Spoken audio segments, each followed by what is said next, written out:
આપણે જીપીએસસી માટેની આખો એક નવું અમારી બેચ શરૂ થઈ ગઈ છે. ગુજરાત ગવર્મેન્ટ દ્વારા લેવાતી કોઈ પણ પરીક્ષા હોય, કે ચાહે જીપીએસસી હોય કે અન્ય કોઈ ક્લાસ 3 હોય કે બીજી કોઈ પણ XYZ એક્ઝામ, બધી જ એક્ઝામોમાં તમારો એક સબ્જેક્ટ કોમન આવશે, વિચ ઇઝ મેથેમેટિક્સ, ગણિત. બરાબર, કોઈ બી પરીક્ષા તમે આપો, ક્લાસ 3ની એક્ઝામ્સ આપશો તો એના અંદર CCની એક્ઝામ જે આવે તો બધી કોમન થઈ ગઈ. પહેલાં કેવું હતું, જો જૂની પેટર્ન તમે જાણતા હો તો બધી પોસ્ટોની અલગ અલગ પરીક્ષાઓ થતી. એના બદલે હવે ક્લાસ 3ની બધી પરીક્ષાઓ માટે કોમન થઈ ગયું. તો એ બધામાં બી મેજર સબ્જેક્ટ છે મેથ્સ.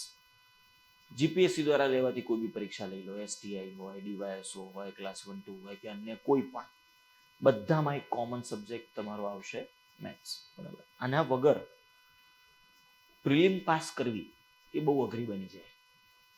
કારણ કે જીપીએસસી ની પરીક્ષાને જો તમે છોડી દો છો તો બાકીની જે એક્ઝામ્સ છે એ બધા એક્ઝામમાં પ્રિલિમનો એક મેજર પોર્શન કયો છે? મેથ્સ છે. તમે જો બાકી બધી પરીક્ષા પદ્ધતિઓ જાણતા હો તો મેથ્સ એ બહુ જ મેજર પોર્શન બની જાય છે. એટલે એના વગર પાસ થવું જ બહુ અઘરું બની જાય. આના અંદર જ્યારે વાત કરીએ છીએ, જીપીએસસીની જ્યારે ચર્ચા કરીએ છીએ, એ ચાહે જીપીએસસીની એક્ઝામ હોય, STI હોય, DYSO હોય, કોઈ બી હોય, એ બધામાં પ્રિલિમ જે આવે છે એનું લગભગ 10% જેટલું વેઇટેજ આપણું આ સબ્જેક્ટનું રહેતું હોય છે. જેમ કે જીપીએસસી ક્લાસ 1 2ની એક્ઝામની ખાસ કરીને વાત કરીએ તો પ્રિલિમ છે 400 માર્ક. 400માંથી મેથ્સ કેટલું? તો પ્રિલિમમાં જે સ્ટ્રક્ચર તમને ખ્યાલ હશે, પેપર 1, પેપર 2, 2 પેપર છે. એના અંદર પેપર 1ના ભાગરૂપે મેથ્સ રીઝનિંગ પૂછાતું હોય છે. બરાબર, હવે એમાં મેથ્સ રીઝનિંગનું કમ્બાઇન્ડ વેઇટેજ, ટોટલ વેઇટેજ રહે છે 50 માર્ક. હવે આવો ક્યાંય નિયમ નથી કે ભાઈ આ 50 જ પૂછવું, એવું ક્યાંય કોઈ જગ્યાએ જાહેરાતમાં, નોટિફિકેશનમાં લખ્યું હોતું નથી. પણ જે ઘણા વર્ષોથી જે ટ્રેન્ડ ચાલે છે એ જો આપણે જોઈએ તો લગભગ એવું થાય છે કે દરેક વિષયને એ લોકો 50-50 માર્કનું વેઇટેજ આપતા હોય છે. ભાઈ પોલિટી તો કે 50 માર્ક આસપાસ પૂછાય, હિસ્ટ્રી તો કે 50 આસપાસ, કલ્ચર તો કે 50 આસપાસ. એમાં 1-2 માર્ક ક્યાંક પ્લસ માઇનસ કોક વખતે થયા હોય, અલગ વાત છે. બાકી જનરલી એ લોકો 50ને ટાર્ગેટ કરતા હોય છે. એમાં મેથ્સ રીઝનિંગનું ટોટલ વેઇટેજ આપણું રહેતું હોય છે 50. એ 50નું બાયફર્કેશન હવે તો તમે વિચારશો, જોશો જૂના પેપરોમાં તો એમાં તમને ખબર પડશે કે ભાઈ મેથ્સનું વેઇટેજ લગભગ 35થી 40 માર્ક જેટલું રહેતું હોય છે. બરાબર, એટલે ઓલમોસ્ટ 10% જેટલું વેઇટેજ આપણું રહેશે. સેમ ગોઝ વિથ STI, 200માંથી એ પ્રકારે ગણવાનું. સેમ ગોઝ વિથ DYSO, એ પ્રમાણે ગણવાનું. બરાબર, તો આવું જ કંઈક આપણું વેઇટેજ રહે છે. GSના તમે કોઈ બી વિષયો તૈયાર કરતા હો, એના કરતાં સૌથી સહેલો વિષય છે મેથેમેટિક્સ. કેમ સમજો? GSમાં કેટલું વાંચવું એની કોઈ લિમિટ ખરી? કોઈ નહીં. બરાબર, એ બધા વિષયો જ બહુ મોટા છે. સમજો કે ભાઈ કોઈ વ્યક્તિ એમ કહે કે મેં હિસ્ટ્રી આખું તૈયાર કરી નાખ્યું, તો એવું શક્ય નથી, કારણ કે વિષય બહુ મોટો છે. બરાબર, કોઈ બી ફેકલ્ટી તમને પોતે એમ કહે કે હું પેપર આપું તો આમ આપણે હિસ્ટ્રીમાં 50માંથી 50 આવે, તો એ ફેકલ્ટી કાં તો મૂર્ખ છે કાં તો તમને બનાવે છે. બેમાંથી એક હોય. એટલે એનો મતલબ એવો નથી કે ફેકલ્ટી ખરાબ છે, નહીં, બિલકુલ નહીં. પણ એ સબ્જેક્ટ એવા છે કે જેની લિમિટેશન્સ બહુ જ આમ વાસ્ટ છે. સમજો, એના અંદર સ્કોપ બહુ જ મોટો છે, બહુ જ બધું તૈયાર કરવાનું આવે છે અને બહુ વિશાળ ક્ષેત્ર છે એના અંદરથી પ્રશ્નો પૂછી શકાય. એ માટે આ સબ્જેક્ટની જ્યારે આપણે ચર્ચા કરીશું, મેથ્સની ચર્ચા કરીશું, ત્યારે મેથ્સમાં કેવું છે કે આમાં બહુ લિમિટેડ વસ્તુઓ છે. મેથ્સ રીઝનિંગ, આ 2 સબ્જેક્ટ એવા છે ને કે જે તમારા પ્રિલિમ ક્લિયર કરવા માટેના સૌથી ઇઝી ટાર્ગેટ છે. સમજો કેમ હું આવું કહું છું? લિમિટેડ ટોપિકો, લિમિટેડ ચેપ્ટરો, એમાંય લિમિટેડ ટાઈપ્સ, એટલે બહુ વધારે કંઈ કરવાની નથી. જો ખાલી થોડીક સરખી તૈયારી કરો ને તો આ સબ્જેક્ટ એવો છે કે જેમાં તમે પૂરેપૂરા માર્ક લાવી શકો, એક બી માર્ક ના કપાય. બરાબર, એટલે પ્રિલિમ પાસ કરવા માટે જે સબ્જેક્ટોની જરૂર પડે અથવા તો જે કટ ઓફ ક્લિયર કરવા માટે જે આપણે કરવું પડે, એમાં આ સૌથી ઇઝી ટાર્ગેટ આપણા માટે હોવો જોઈએ. બરાબર, પણ આમાં લોકોને તકલીફ કેમ થાય છે? કારણ કે છેલ્લા ટાઈમે બધું કરવા બેસે. પહેલેથી એમ જ વિચારે આ તો ના થઈ જશે, પછી છેલ્લે આવે ત્યારે ખબર પડે કે આ તો હરું બહુ બધું છે, નહીં ભેગું થાય. એટલે પછી ના હરખું GS થાય, ના સરખું મેથ્સ રિઝનિંગ થાય, એટલે બાવાના 2 બગડે, એના જેવી પરિસ્થિતિ થાય. બરાબર, એટલે વ્યવસ્થિત જો આપણે એક પ્લાન્ડ પ્રિપરેશન કરી રહ્યા હોઈએ તો પહેલેથી આ સબ્જેક્ટને થોડાક કર્યા હોય તો પ્રિલિમ બાબતની ચિંતા તમારી ઘણી બધી ઓછી થઈ જાય. સમજો હું કેમ આવું છું, જીપીએસસી નું કટ ઓફ દાખલા તરીકે કે ભાઈ સમજો કે ભાઈ 150 કટ ઓફ રહે છે, ઉદાહરણ આપું છું, 400 માંથી 150 કટ ઓફ છે. બરાબર, 400 થી 150 કોઈ બહુ વધારે ના કહેવાય. તમે જો પર્સન્ટેજમાં વિચારો ને તો 400 ના 10% થાય 40, એના 4 ગણા કરો ને ત્યારે 160 થાય, એટલે 40% લાવો ને ત્યારે 160, તો 35-40% લાવવા તો આપણે ટેવાયેલા છીએ ને સ્કૂલમાં. સ્કૂલ કોલેજમાં 35% જ પાસ થતા હતા ને, તો એટલાની તો આદત છે. તો બસ એટલા જ કટ ઓફ હોય છે, એની જ આસપાસમાં, એમ 10-20 માર્ક પ્લસ માઇનસ હોઈ શકે, બટ બહુ એવું નથી કે ભાઈ 400 થી 380 લાવો તો તમને મેન્સ આપવા મળે, એવા તો કોઈ કટ ઓફ જતા નથી. તો એમાંથી 50 માર્કનું જે મેથ્સ રીઝનિંગ છે એમાંથી તમે મેક્સિમમ સ્કોર કરી શકો છો. બરાબર, જો થોડુંક સરખું તૈયાર કર્યું હોય તો. અને કેમ હું આવું કહું છું, આપણા સબ્જેક્ટનું લેવલ માત્ર 10મા ધોરણ સુધીનું જ છે. 10માંથી અઘરું ગણિત ક્યાં આવવાનું નથી. એમાં બી પાછા ચેપ્ટરો નિશ્ચિત છે, એટલે બધા ચેપ્ટર કરવાના નથી, અમુક જ ટોપિકો છે. એમાં બી પાછું આપણું પેપર કેવું છે, MCQ, એટલે જે પેલા લાંબા થિયરી વાળા પ્રશ્નો કરતા આપણે ગણિતમાં કે સાબિત કરો કે સમથિંગ, આવું બધું જે આવતું, બરાબર, પેલા પ્રમેયો ગોખતા અને રાઇડરો ગોખતા ને આવું બધું કરતા ને સ્કૂલમાં, એવું બધું આપણને પૂછાવાનું જ નથી. કેમ? કારણ કે ડિસ્ક્રિપ્ટિવ પેપર નથી, આપણે તો MCQ પેપર છે. એટલે 10મા ધોરણ સુધીનો જ સિલેબસ, એમાંય અમુક જ ચેપ્ટરો, એમાંય પાછા MCQ ટાઈપના જ સવાલો, એટલે બહુ લિમિટેડ વસ્તુઓ થઈ જાય છે. બરાબર, પણ તોય લોકોને આમાં તકલીફ બહુ હોય છે. કેમ? કારણ કે ઘણાનું એવું માનવું છે કે ભાઈ આપણે પાયાથી કાચું છે, તો આપણે પાયાથી શરૂઆત કરીએ. પાયો એટલે શું સમજો. બાળ મંદિરમાં પહેલા ધોરણમાં બધાને આમ 100માંથી 98, 99, 100 આયા જ હોય, એમાં વાંધો જ ના હોય. બરાબર, એમાં બધાના આયા હશે. તકલીફ બીજા ધોરણથી શરૂ થાય. કેમ ખબર છે? પેલા 10 પછીના ઘડિયા આવે, ત્યાંથી જ લોચા શરૂ પડે. બરાબર, 17, 18 ખબર પડે ને શું કહેવા માંગુ છું? આ ત્યાંથી જ સમસ્યાઓ શરૂ થાય. તો આપણે ત્યાંથી જ ભણવાનું શરૂ કરીએ છીએ. એટલે બીજા ધોરણથી હું ગણિત ચાલુ કરું છું, એટલે કોઈએ એવું કહેવું નહીં કે મારા પાયાથી કાચું, આનથી નીચે નહીં જવાય. બરાબર, ગુણાકાર કેવી રીતે કરવો ત્યાંથી ભણવાની શરૂઆત કરીએ છીએ. બરાબર, બીજા બધા સબ્જેક્ટોમાં તમારે ઘણું બધું કરવું પડશે.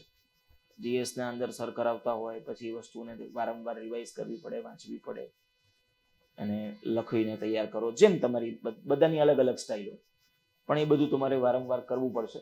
આ સબ્જેક્ટ એવો છે, એક વખત ક્લાસમાં ભણો, એક વખત ઘરે જઈને સરખું રિવિઝન વ્યવસ્થિત કરો, તો પછી ફરી જોવાની જરૂર નહીં પડે. બરાબર, એટલે થોડુંક ધ્યાનથી સમજતા જવા. કોઈ બી 2 આંકડાની સંખ્યા જોડે ગુણાકાર કરવો હોય તો કઈ રીતે કરાય? સમજો કે ભાઈ આવું છે 23 ગુણ્યા 42, ચલો, તો આપણને જેવી ખબર પડે કે ભાઈ આપણે ગુણાકાર કરવાનો છે, એટલે આપણે પેલું આમ ફાટ સીધા છેલ્લા પાને જતા રહીએ, રફ પેજ ઉપર આવતા રહીએ, પછી મંડીએ 23, 42, પછી ખબર જ છે ગુણાકાર કરવાનો, છતાંય આના વગર તો ચાલે જ નહીં આપણને. બરાબર, અને પછી માણસ અહીંયા મંડે યા હોમ કરીને પડો ફતે. આવું બધું ના કરાય. જો શું કરાય, ગુણાકારો મોઢે જ થવા જોઈએ, લખવાની જરૂર જ ના પડવી જોઈએ. કઈ રીતે? હું 3 સ્ટેપમાં ગુણાકાર લખું છું.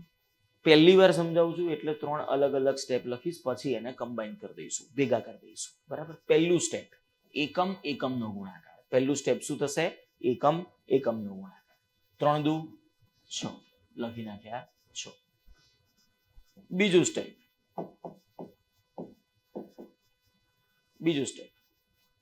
12 નો ગુણાકાર, અંદરનો ગુણાકાર.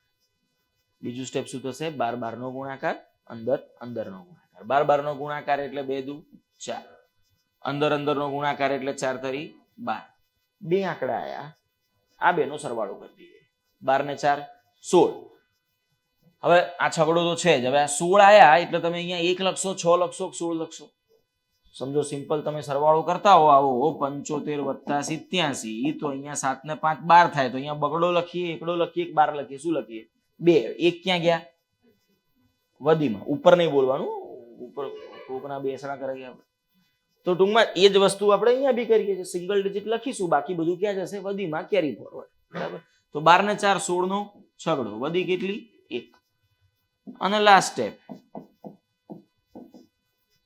દશક દશકનો ગુણાકાર. લાસ્ટ સ્ટેપ થશે દશક દશકનો ગુણાકાર. 4 દુ 8 અને એક વધી હતી 8 ને 1 9. જવાબ થઈ ગયો 966. ખબર પડી શું થયું?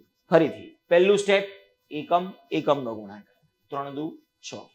બીજું સ્ટેપ 12 12 નો ગુણાકાર અંદર અંદરનો ગુણાકાર 12 12 એટલે 2 દુ 4 4 તરી 12. બે આંકડા આયા આ બેનો શું કર્યો? સરવાળો. 12 ને 4 16 નો છગડો વધી કેટલી? 1. અને લાસ્ટ સ્ટેપ દશક દશકનો ગુણાકાર 4 દુ 8 અને એક વધી છે 9. જવાબ થઈ ગયો 966. ક્લિયર? ખબર પડે? હવે આ 3 સ્ટેપને મર્જ કરી દઈએ, કમ્બાઈન કરી દઈએ. કઈ રીતે?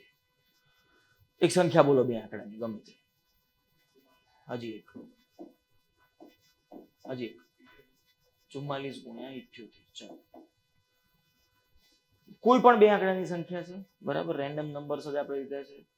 આ 3 અલગ અલગ સ્ટેપ હતા, એને ભેગા મોટે કરતા છીએ. પહેલું સ્ટેપ એકમ એકમ 8 ચોક 32 નો બગડો વધી કેટલી? 3. બીજું સ્ટેપ 12 12 અંદર અંદર 12 12 એટલે 8 ચોક 32, 7 ચોક 28. અહીંયા છે 28, અહીંયા છે 32. આ બેનો શું કરી દેવાનો? સરવાળો. 32 ને 28 30 ને 20 50, 8 ને 2 10, 50 ને 10 કેટલા થઈ ગયા? 60. 3 વધી હતી 63. 63 નો વધી કેટલી? નેક્સ્ટ સ્ટેપ દશક દશક 7 ચોક 28 ને 6 વધી 28 ને 6 34. જવાબ આવી ગયો 3432. 44 ગુણ્યા 78 કરો કેટલા આવે? 3432. ખ્યાલ આવે શું થઈ રહ્યું છે? કોઈ પણ 2 ડિજિટ નંબર સામે 2 ડિજિટ નંબર આ જ રીતે ગુણાકાર કરવા. એની નંબર ઇન્ટુ 1 ડિજિટ નંબર એ તમારા ઘડિયા છે. 1 થી 10 ના ઘડિયા તમને કમ્પલસરી આવડવા જોઈએ, એમાં લોચા ના આવવા જોઈએ, બરાબર? એનથી મોટા ગુણાકાર થશે તો આપણે આવામાં જઈશું. ખબર પડે શું થઈ રહ્યું છે? એક સંખ્યા બોલો બે આંકડાની. 25 ગુણ્યા 35. પહેલું સ્ટેપ એકમ એકમ 5 પંચા 25 નો 5 વધી કેટલી? 2. બીજું સ્ટેપ 12 12 અંદર અંદર તો 5 તરી 15, 5 દુ 10, 15 ને 10, 25 ને 2 27 નો વધી કેટલી? અને છેલ્લું સ્ટેપ દશક દશક 3 દુ 6 અને 2 વધી છે 6 અને 2 8. જવાબ થઈ ગયો 875. ખ્યાલ આવ્યો? સમજાય? કોઈ પણ 2 ડિજિટ નંબરનો કોઈ પણ 2 ડિજિટ નંબર જોડે ગુણાકાર આ જ રીતે આપણે મોટે કરી શકાવવો જોઈએ. લખી લો, લખીને એક બે જાતે કરજો.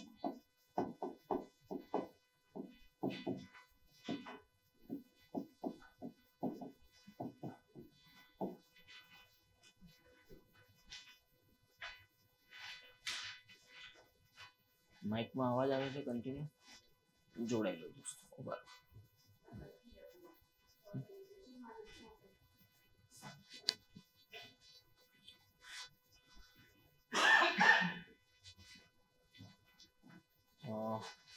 સાઉન્ડનો જે ઇશ્યુ છે એક 5 મિનિટમાં આપણા ટેક પર્સન જે છે અહીંયા એ આવે એટલે કરાવી લઈશું. જો પહેલામાં આવું થયું હશે, જો તમે આન્સર લાવી દીધો છે તો ચેક કરતા જાઓ, ના આવ્યો હોય તો જોતા જાઓ. પહેલું સ્ટેપ 3 એકા 3. બીજું સ્ટેપ 12 12 અંદર અંદર 6 એકા 6, 7 તરી 21, 21 ને 6 27 નો 7 વધી કેટલી થઈ હોય? 2. અને છેલ્લું સ્ટેપ 6 સત્તા 42 ને 2 વધી 44, 4473 આનો જવાબ થઈ જાય. ક્લિયર છે? સેકન્ડ 4 દુ 8. બીજું સ્ટેપ 12 12 અંદર અંદર 5 દુ 10, 8 ચોક 32, 32 ને 10 42 નો બગડો વધી કેટલી? 4. 8 પંચા 40 ને 4 44, 4428 આનો જવાબ છે. અને હવે બાકી બધા સબ્જેક્ટોમાં તો તમે જીએસમાં તો મારે તમને કહેવું જ નહીં પડે, તમે થોડુંક ધ્યાનથી કરજો, કારણ કે મેન્સમાં એ જ કરવાનું છે, બરાબર? ઇન્ટરવ્યુમાં તમને કોઈ ગણિત પૂછવાનું નથી, એમાં બધું જીએસ જ આવવાનું છે.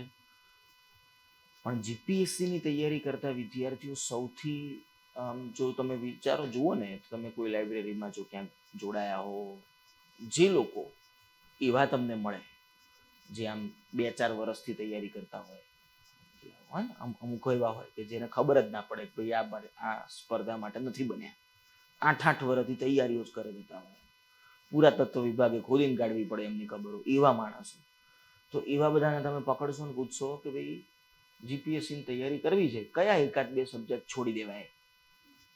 તો કહેશે મેથ્સ રીઝનિંગ. અને પાછું કારણ કહેશે કે છે ને મેન્સમાં નથી આવતું, પણ ડફોડ એટલે જ તું પાસ નથી થતો. એટલે એવી બધી ભૂલો ના કરતા તમે જો હમણાં તૈયારી શરૂ કરી હોય તો. અને એવું હવે તો ખાસ ના કરતા. કદાચ લાસ્ટ જીપીએસસી સુધી તમે જો એ અપ્રોચથી ચાલ્યા હો કે ભાઈ આ સબ્જેક્ટ ખાલી પ્રિલિમમાં આવે છે જીપીએસસીમાં, ક્લાસ 3માં ને એ બધામાં પાછળ બી આવે છે, મેન્સમાં બી ને એ બધામાં બી, ગ્રુપ બીની મેન્સમાં મેથ્સ છે, બરાબર. પણ જો જીપીએસસી એસટી ડીવાયએસઓની વાત કરતા હો તો મેન્સમાં નથી, તો આપણે જરા છોડી દઈએ. જો આ અપ્રોચથી તમે ચાલતા હશો તો કદાચ બી ગયા વખત સુધી કામ ચાલી ગયું હશે, હવે બહુ ચાલવાની શક્યતા નથી. એનું કારણ જીપીએસસીના એક નવા ચેરમેન આવી ગયા.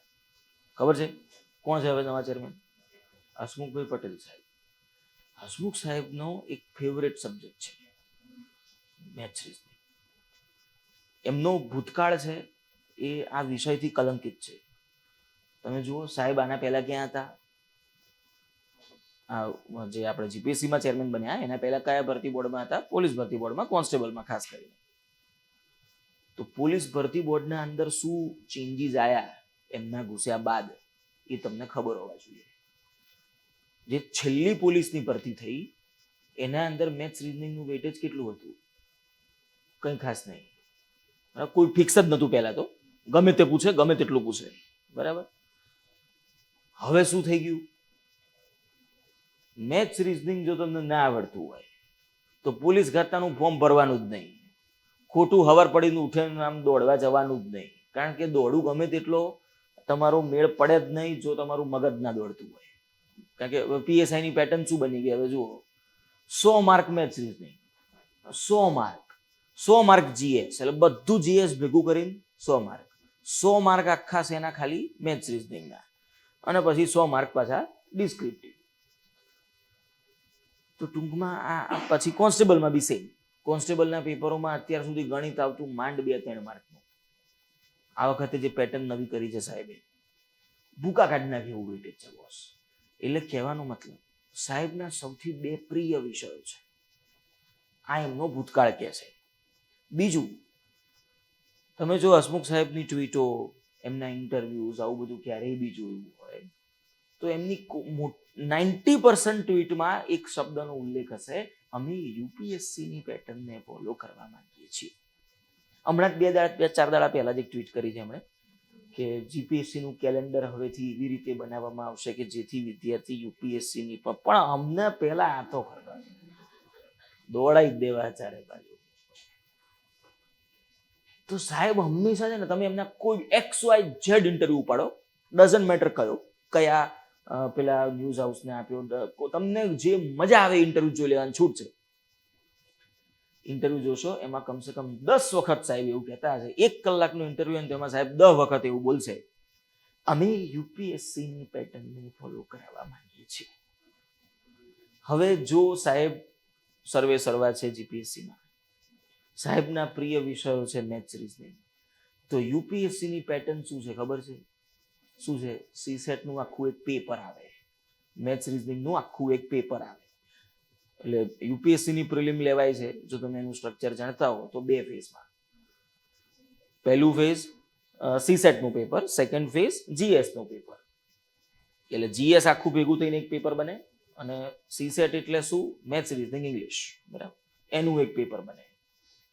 અને જો તમે મેથ્સ રીઝનિંગમાં ફેલ થાઓ તો જીએસનું પેપર ચેક બી નથી થતું. યુપીએસસીમાં પહેલા ચેકિંગ થાય તમારા મેથ્સ રીઝનિંગના પેપર વાળા સીસેટ. જો એમાં તમે ફેલ છો તો જીએસનું પેપર ચેક બી નહીં થાય, સીધા ડિસ્ક્વોલિફાય, માર્કે નહીં કે તમને, સીધા કહેશે કે તમે સદંતર ના લાયક છો. જો એમાં પાસ થયા હો અને પછી જીએસમાં ફેલ થયા હો તો તમારું રિઝલ્ટ બને અને એમાં લખાઈને આવે ફેલ. સમજો? એક હોય ફેલ અને એક હોય ડિસ્ક્વોલિફાઈડ. એમાં ગંદી રીતે ફેલ એમ જે હમણાં ભારત હારી રહ્યું છે ને ટેસ્ટ મેચમાં, એના જેવી રીતે એમ હાર્યા તો ખરા પણ ભૂંડી હાર્યા. તો એ પેટર્ન છે યુપીએસસી. એટલે જો સાહેબને હવે જો યુપીએસસી નો ચસ્કો છે, ઓલરેડી એમના બહુ ફેવરેટ સબ્જેક્ટો છે મેથ્સ, રીઝનિંગ, અને તમે એમના ભૂતકાળના ગમે તે ઇન્ટરવ્યુ જુઓ, એ પોલીસ ભરતી બોર્ડમાં રહ્યા છે ત્યાં સુધીના, એલઆરડીમાં ખાસ કરીને, બરાબર, તો એના અંદર જે એમણે ચેન્જીસ કર્યા છે એ અવિશ્વસનીય છે. પોલીસ ખાતાની પરીક્ષામાં કાયદો જ નહીં પૂછતા. કોન્સ્ટેબલને ગણિત આવડવું જોઈએ, કાયદો તો અમે શીખવાડીશું. કે કેટલું ચલન થયું ખબર તો પડી જ જોઈએ ને. અહીંયા 200 દંડ હેલ્મેટનો, 500 દંડ લાયસન્સનો, આનો આટલો હરવાળો કરીને છેલ્લે પેલો 400 જ લે છે કે એટલે કે આમાં આ બધું છોડો, આમને પહેલા મેથ્સ, રીઝનિંગ શીખવાડે. એટલે કહેવાનો મતલબ છે કે સાહેબે અવિશ્વસનીય ચેન્જીસ કર્યા છે, અને એ બધા ચેન્જીસ એવા જ રહ્યા છે કે જેમાં આ સબ્જેક્ટનું મહત્વ એમણે ભયંકર વધારી દીધું છે. એટલે બી રેડી ફોર એનીથિંગ, બરાબર. આમાં પણ જીપીએસસીની પરીક્ષામાં ભવિષ્યમાં કદાચ ચેન્જીસ થઈ શકે. એમનો ઇતિહાસ જોતા તો એવું જ લાગે છે. ના થાય તો એ કરવાનું તો છે જ, અને થાય તો વધારે કરવાનું થશે. તો આપણે પહેલેથી કરો તો હરખું જ કરો, બરાબર, વ્યવસ્થિત રીતે આગળ વધીએ. કે ભાઈ જો ચેન્જ આવ્યો માર્ચ મહિનામાં ખબર પડે એટલે આમાં તો CSETનું પેપર એડ થઈ ગયું, તો કંઈ ફરીથી પકડવા ના બેસવું પડે, આપણે અત્યારથી વ્યવસ્થિત તૈયાર કરેલું હોય. હવે આખો પડી ગયા અમે બધાને, આવી જાય છે આન્સર? ઓકે. આનું રિવિઝન કરવાનું, પ્રેક્ટિસ કરવાની. કઈ રીતે? હું કોઈ આંકડા ગોખીને નથી આવ્યો, મેં અહીંયા જ પૂછ્યું લોકોને, બોલો સંખ્યા, બરાબર. તો એની 2 ડિજિટ નંબર લઈ લો, કોઈ પણ રેન્ડમ 2 ડિજિટ્સ નંબર લઈ લો, 8-10 સંખ્યાઓ લઈ લો, સામે બીજા 2 ડિજિટ નંબર લઈ લો, ગુણાકાર કરો, બરાબર. તમારી જોડે એક મોબાઈલ હોય, મોબાઈલમાં કેલ્ક્યુલેટર નામની એક એપ્લિકેશન હશે, ગણી ચેક કરી લો સાચું છે કે ખોટું, બરાબર. પહેલા કેલ્સિયમ નહીં ગણવાનું. તો ઘણા પાસે એવું કરે, પહેલા ગણે, જવાબ લાવે ને પછી સેટ કરે કે હા થઈ ગયો બરોબર. તો કેલ્સિયમમાં તો જવાબ સાચું જ હતો, તમારે તમારું ચેક કરવાનું છે, એને ચેક નહીં કરવાનું. ક્યાં સુધી કરવાનું, કેટલા વખત કરવાનું આવું? આનું કોઈ ફિક્સ નિયમ ના હોય કે 5 દાખલા કરવા, 10 દાખલા કરવા. તમને અંદરથી જાતે પોતાને એવું લાગવા માંડે કે ભાઈ મારાથી ફટાફટ જવાબ આવે છે અને સાચા આવે છે. 2 થવું જોઈએ ને, ફટાફટ આવે છે, બધા ખોટા, એનો કોઈ મતલબ નહીં. તો સાચા બી આવવા જોઈએ અને જલ્દી બી આવવા જોઈએ, ઝડપથી બી આવવા જોઈએ. આ 2 વસ્તુ તમને અંદરથી લાગવા માંડે ત્યાં સુધી કરવાનું. હવે એમાં કોકને 10 વખતમાં થઈ જાય, કોકને 15 દાખલા કરવા પડે, કોકને 20 દાખલા, ડિપેન્ડ્સ તમારા ઉપર છે, બરાબર. તો આનો કોઈ ફિક્સ નિયમ નથી, પણ આ વસ્તુ કરી નાખવી વ્યવસ્થિત. આગળ જઈએ.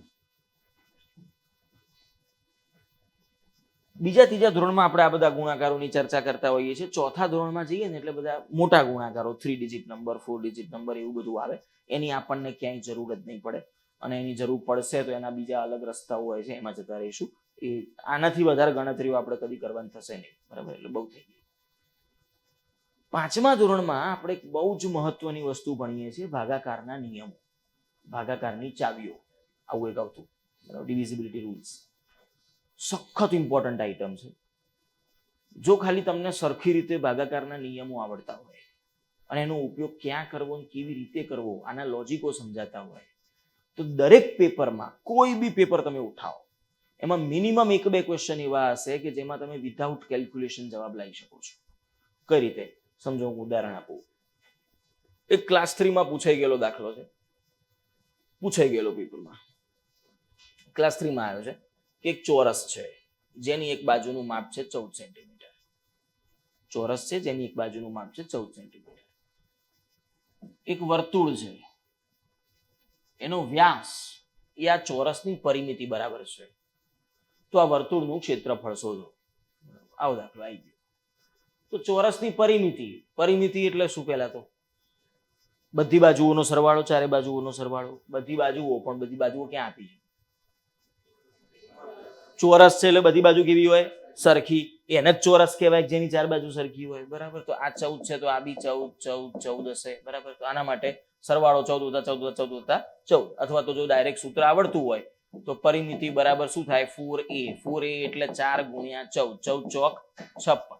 તો પરિમિતિ કેટલી થઈ ગઈ? 56.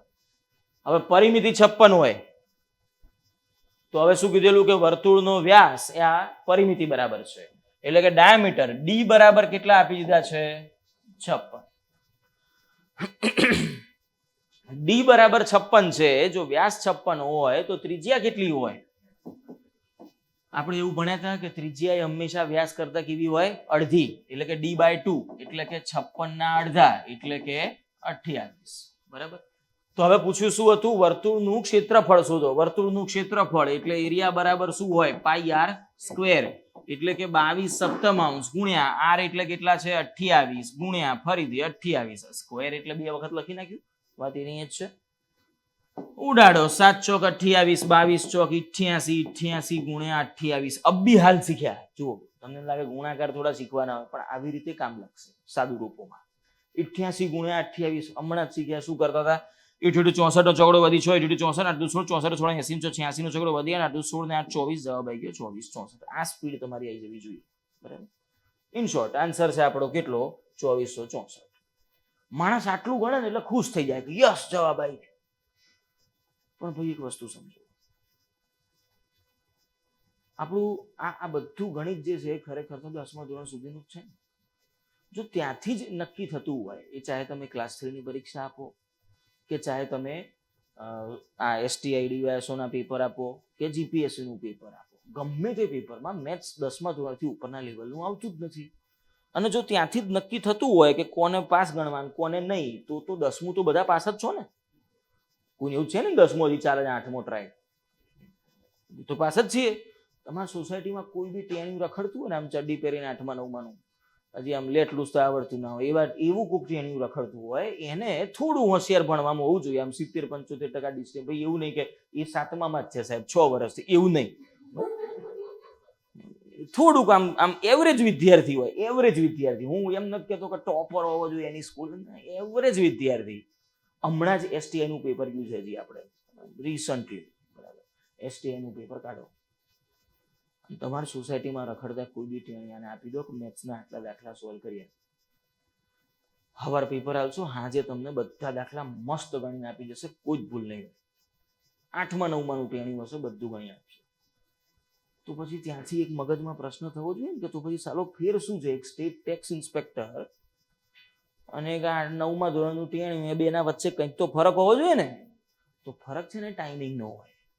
એ ટેણિયું સવારથી સાંજ કરે. તમને તે STIની એક્ઝામમાં એક સવાલ સોલ્વ કરવા કેટલો ટાઈમ મળે છે? 36 સેકન્ડ માત્ર, 36 સેકન્ડ ઓનલી STIમાં. GPSCમાં સેજ વધારે છે, 54 સેકન્ડ છે પર ક્વેશ્ચન.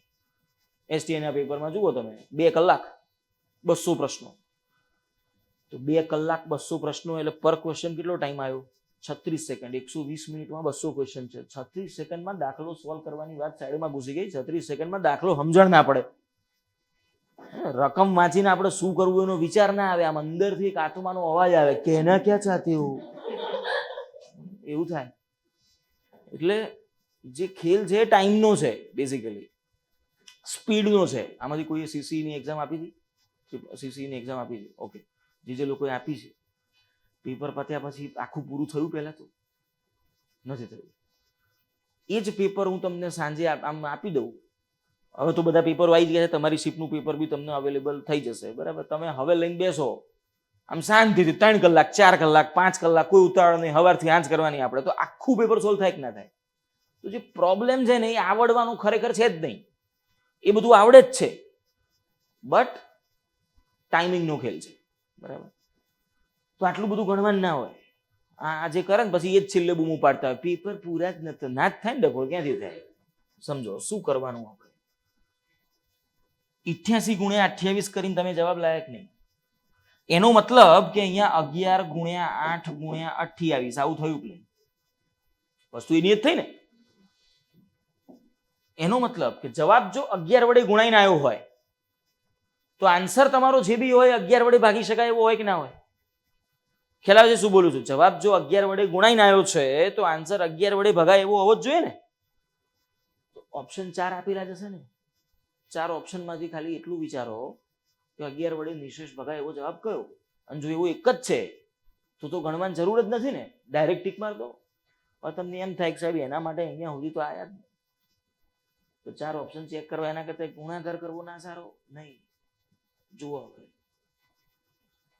આ બધી ગણતરી શું કામ કરી? પરિમિતિ શોધવા. પરિમિતિ શું કામ શોધી? કારણ કે વ્યાસ બરાબર હતી. વ્યાસ શું કામ શોધ્યો? કારણ કે એના ઉપરથી ત્રિજ્યા મળતી હતી. ત્રિજ્યા શું કામ શોધી? કારણ કે સૂત્રમાં જ બધું તેલ પીવા ગયું, આ બધું સાઈડમાં ઘૂસી ગયું. સૂત્ર શું હતું? પાઈ આર સ્ક્વેર. હવે એક વસ્તુ સમજો, આ 11 ક્યાંથી આયા?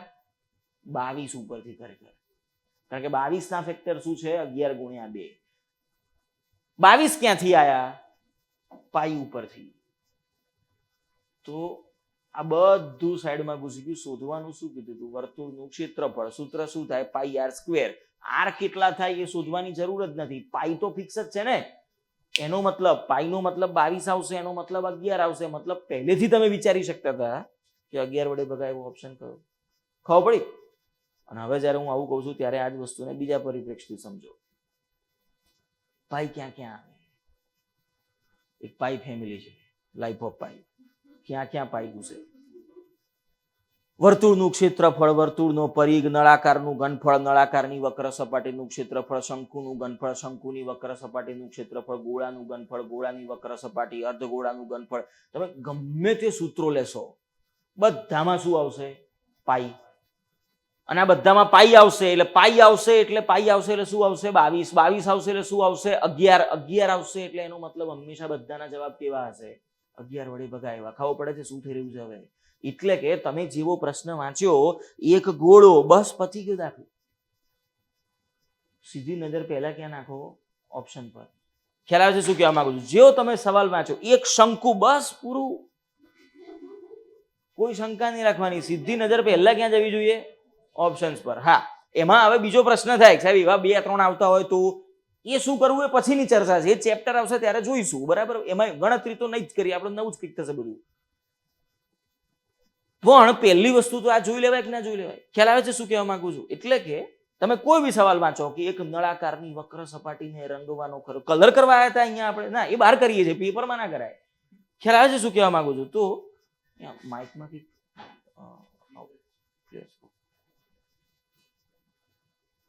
તો આપણે પહેલી વસ્તુ શું ચેક કરી શકીએ? પાઈ છે એટલે 22 છે, 22 છે એટલે 11 છે. ખ્યાલ આવે શું કહેવા માંગુ છું? દાખલા તરીકે એક સવાલ આવો પૂછાઈ ગયો જીપીએસસી દ્વારા જ લેવાયેલી એક પરીક્ષામાં કે તંબુ બનાવવો છે.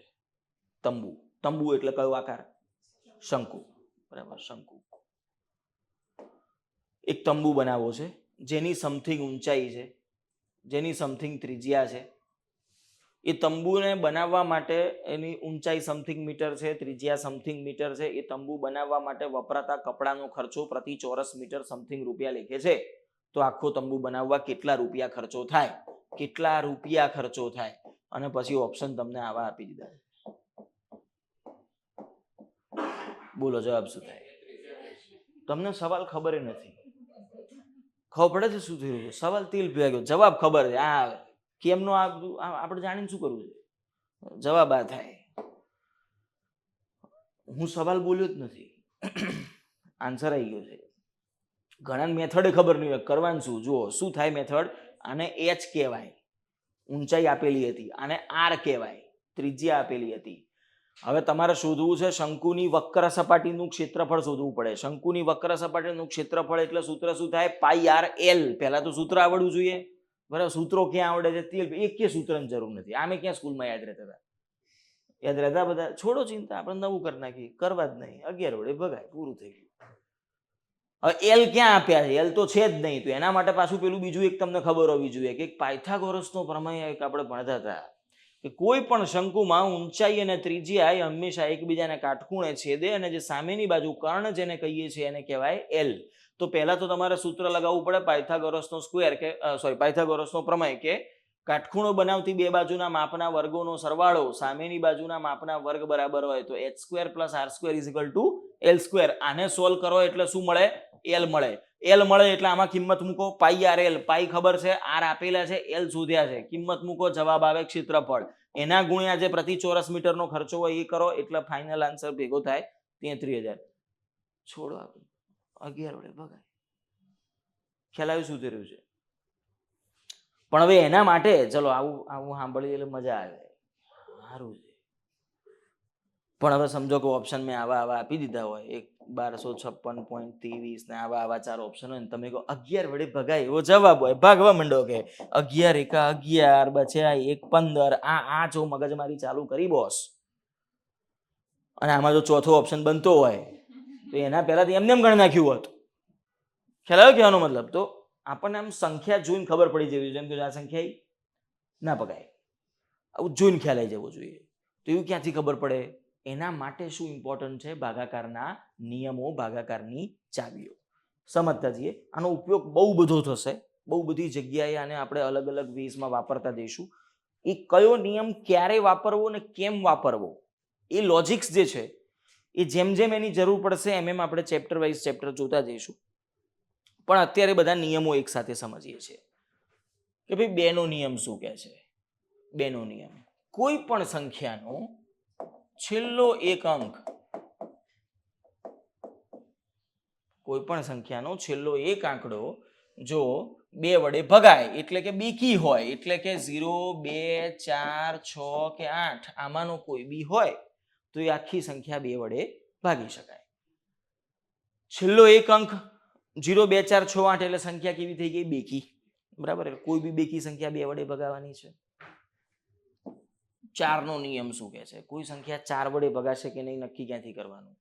તો કે ભાઈ છેલ્લા 2 આંકડા, છેલ્લા 2 અંક.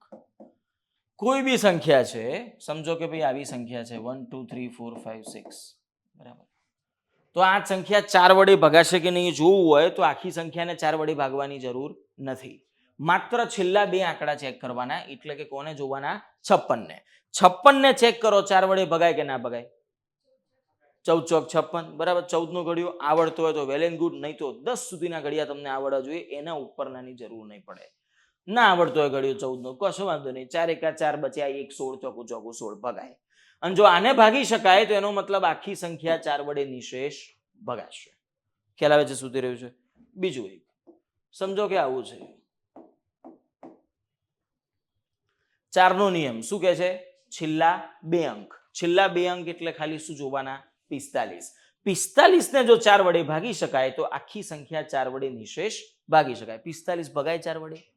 4 ના ઘડિયામાં 11 ચોક 44 થશે, 12 ચોક 48 થશે, 45 નહીં આવે, ના ભાગી શકાય. ક્લિયર? બીજું 8 નો નિયમ. 8 નો નિયમ એવું કહે છે કે ભાઈ છેલ્લા 3 અંક ચેક કરો. છેલ્લા 3 અંક ચેક કરો. સમજો કે મારી સંખ્યા છે આવી 1 2 3 4 5 6, તો લાસ્ટ 3 ડિજિટ્સ એટલે ખાલી કોને જોવાના? 456 ને. બરાબર? આગળ શું છે એનાથી મને ફરક પડતો નથી. 8 વડે ભાગી જોઈએ. 8 પંચા 40, બચ્યા કેટલા? 5. પાછળ લાગ્યો છગડો એટલે 56. 8 સત્તા 56 ભગાય. અને જો આને ભાગી શકાય તો આખી સંખ્યા પણ 8 વડે નિશેષ ભાગી શકાય. ખ્યાલ આવ્યું શું થઈ રહ્યું છે? હજી એક સમજો કે આવું છે, હવે શું થાય? 000 000. ચલો, તો 0 ભાગ્યા 8 કરવાથી શું મળે? 0. તો આ કોઈ જવાબ આવ્યો? આ કોઈ જવાબ આવ્યો કહેવાય? હા આવ્યો કહેવાય. 0 પોતે પણ એક સંખ્યા છે ને. ખબર પડે છે શું બોલું છું? 0 ભાગ્યા 8 કરવાથી શું મળ્યું? 0. તો 0 બી તો એક સંખ્યા છે. ભારતે ગણિતમાં શું શોધ્યું? 0. તો કંઈક તો હશે. તો 0 ભાગ્યા 8 કરવાથી 0 મળે છે, એ પણ એક સંખ્યા છે, એટલે કે આને આપણે 8 વડે નિશેષ ભાગી શકીએ છીએ. બરાબર? આમાં મોટે ભાગે લોકો ભૂલ શું કરી બેસતા હોય છે? 0 ભાગ્યા 8 કરવાથી શું મળ્યું? 0 કે ના ભગાય. બરાબર? એવું સમજી બેસતા હોય છે, કારણ કે કોઈ જવાબ નહીં આવ્યો. એવું નથી. 0 બી તો એક જવાબ છે, તો આને બી આપણે 8 વડે નિશેષ ભાગી શકીએ છીએ. સેમ વસ્તુ અહીંયા બી થશે. 1 2 3 0 હોય તો 0 0 ભાગ્યા 4 કરવાથી શું મળે? 0. એ પણ એક જવાબ છે, એટલે કે આ 4 વડે નિશેષ 4 વડે નિશેષ ભાગી શકાય છે. ક્લિયર? 5 નો નિયમ. 5 નો નિયમ શું કહે છે કે ભાઈ છેલ્લો એક અંક.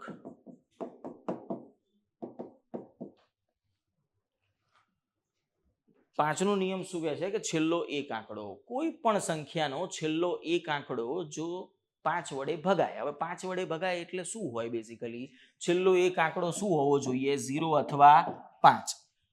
તમે 5નો ઘડિયો વિચારો, 5, 10, 15, 20, 25, 30, 35, 40, બધામાં લાસ્ટમાં શું આવશે? કાં તો 0 કાં તો 5, બરાબર? આ જ બે ચાલે જશે. તો કોઈ પણ સંખ્યાનો છેલ્લો એક આંકડો જો 0 અથવા 5 હોય તો એ સંખ્યા 5 વડે નિશેષ ભગાય. અને 10નો નિયમ શું કહે છે કે છેલ્લો એક અંક શું હોવો જોઈએ? 0. કોઈ પણ સંખ્યાનો છેલ્લો એક આંકડો જો 0 હોય, 10ના ઘડિયામાં બધે શું આવે છેલ્લે? મીંડા. 10, 20, 30, 40, 50, 60 બધે શું આવશે? મીંડા, બરાબર? તો આ નિયમો થઈ ગયા બધા. અમે બધા થોડા આમ આડાવાળા કર્યા છે. કેમ? કારણ કે આ બધામાં સેમ પેટર્ન છે, લાસ્ટ ડિજિટ પર કામ કરે છે, એટલે યાદ રાખવામાં સરળતા રહે, એટલે એવા બધા ભેગા કરી લીધા છે. આગળ જઈએ. 3નો નિયમ શું કહે છે? 3નો નિયમ, કોઈ પણ સંખ્યા 3 વડે ભગાશે કે નહીં એવું નક્કી ક્યાંથી થાય? કે જ્યારે સંખ્યાનો આડો સરવાળો 3 વડે ભગાય તો આખી સંખ્યા 3 વડે ભગાય. શું કહેવા માંગુ છું? સમજો કે સંખ્યા છે આવી 1, 2, 3, 4, 5, 6, બરાબર? તો આડો સરવાળો મીન્સ 1 ને 2, 3 ને 3, 6 ને 4, 10 ને 5, 15 ને 6, 21. 21 કોને ચેક કરવાના હવે? 21 ને. 21 3 વડે ભાગી શકાય? ભાગી શકાય. અને જો 21 ને ભાગી શકાય તો આખી સંખ્યા 3 વડે નિશેષ ભાગી શકાય. ખબર પડી શું બોલું છું? ફરીથી એકવાર સમજો કે સંખ્યા છે આવી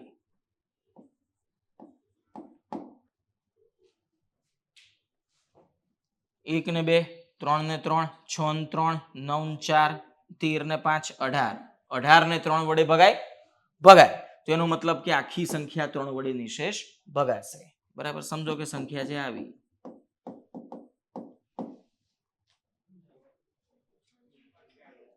ગણવાની બેવાનું, આમાં 7 ઉમેર્યા, 1 7 28. તો 28 આયા. 28 ને 3 વડે ભાગી શકાય? ના ભાગી શકાય. તો એનો મતલબ આખી સંખ્યાને 3 વડે નિશેષ ભાગી શકાય નહીં. પતી ગયું. ખ્યાલ આવે શું થયું? સેમ નિયમ છે 9નો, ખાસ કઈ ફેર નથી. આ બંને સેમ ફેમિલી છે. 3નો વર્ગ 9 થાય ને. આમાં બી આપણે જોઈએ છે સંખ્યાનો આડો સરવાળો, આમાં બી જોઈએ છે સંખ્યાનો આડો સરવાળો. ખાલી ફરક શું હોય કે આડો સરવાળો અહીંયા 3 વડે ભગાવવો જોઈએ, અહીંયા 9 વડે ભગાવવો જોઈએ. That's it. બરાબર? તો જો આડો સરવાળો 9 વડે ભગાતો હોય તો આખી સંખ્યા 9 વડે નિશેષ ભાગી શકાય. સમજો કે મારી સંખ્યા છે આવી ગઈ, સરવાળો કરેલો જ છે, કેટલો આવ્યો તો 21, બરાબર? 21. તો 21 ને પણ હવે કોના વડે ચેક કરવાના? 9 વડે. 21 ને 9 વડે ભાગી શકાય? ના. અને જો 9 વડે ના ભગાય તો આખી સંખ્યા 9 વડે ભાગી શકાય નહીં. બરાબર? સમજો કે સંખ્યા છે આવી 1, 2, 3, 3, 4, 5, સરવાળો કરેલો જ છે, કેટલો હતો? 18. તો હવે 18 ને કોના વડે જોવાના? 9 વડે. ભગાય? હા, 9 દુ 18 ભગાય. અને જો આને ભગાય તો એનો મતલબ આખી સંખ્યા 9 વડે નિશેષ ભાગી શકાય. ક્લિયર? સમજાય? અને બીજી એક વસ્તુ, જો કોઈ સંખ્યા 3 વડે ભગાતી હોય તો એવું જરૂરી નથી કે 9 વડે બી ભગાશે. પણ જો 9 વડે ભગાય તો એ કમ્પલસરી 3 થી તો ભગાશે જ. ક્લિયર છે? લખી લો પછી આગળ છે.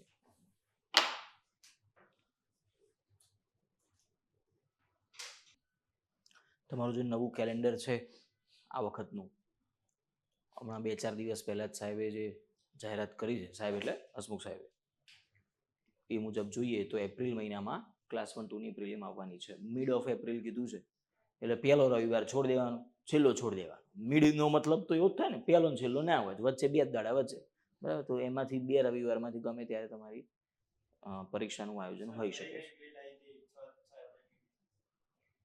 ખાલી નવી આવીએ ક્યારે આવીએ? પણ ટૂંકમાં એપ્રિલના આસપાસમાં એ લોકોનું આયોજન છે.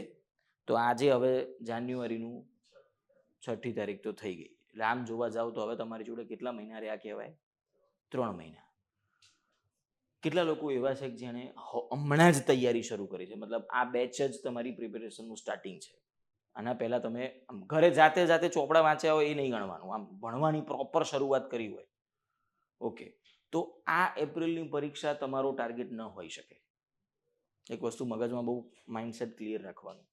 3 મહિનામાં જીપીએસસી પાસ થઈ જાય, જો એવી આશા અને અપેક્ષા સાથે આપણે તૈયારીમાં ઉતર્યા હોઈએ તો એ આશા ભૂલ ભરેલી છે. આ જે જીપીએસસીની એક્ઝામ છે કોના માટે હોય? જેને ગયા વર્ષે તૈયારી કરી હોય. બરાબર, સીધી વાત છે. 2 મહિનામાં કઈ એવું કોઈ રોડ ઉપર પડ્યું છે કલેક્ટર થવું?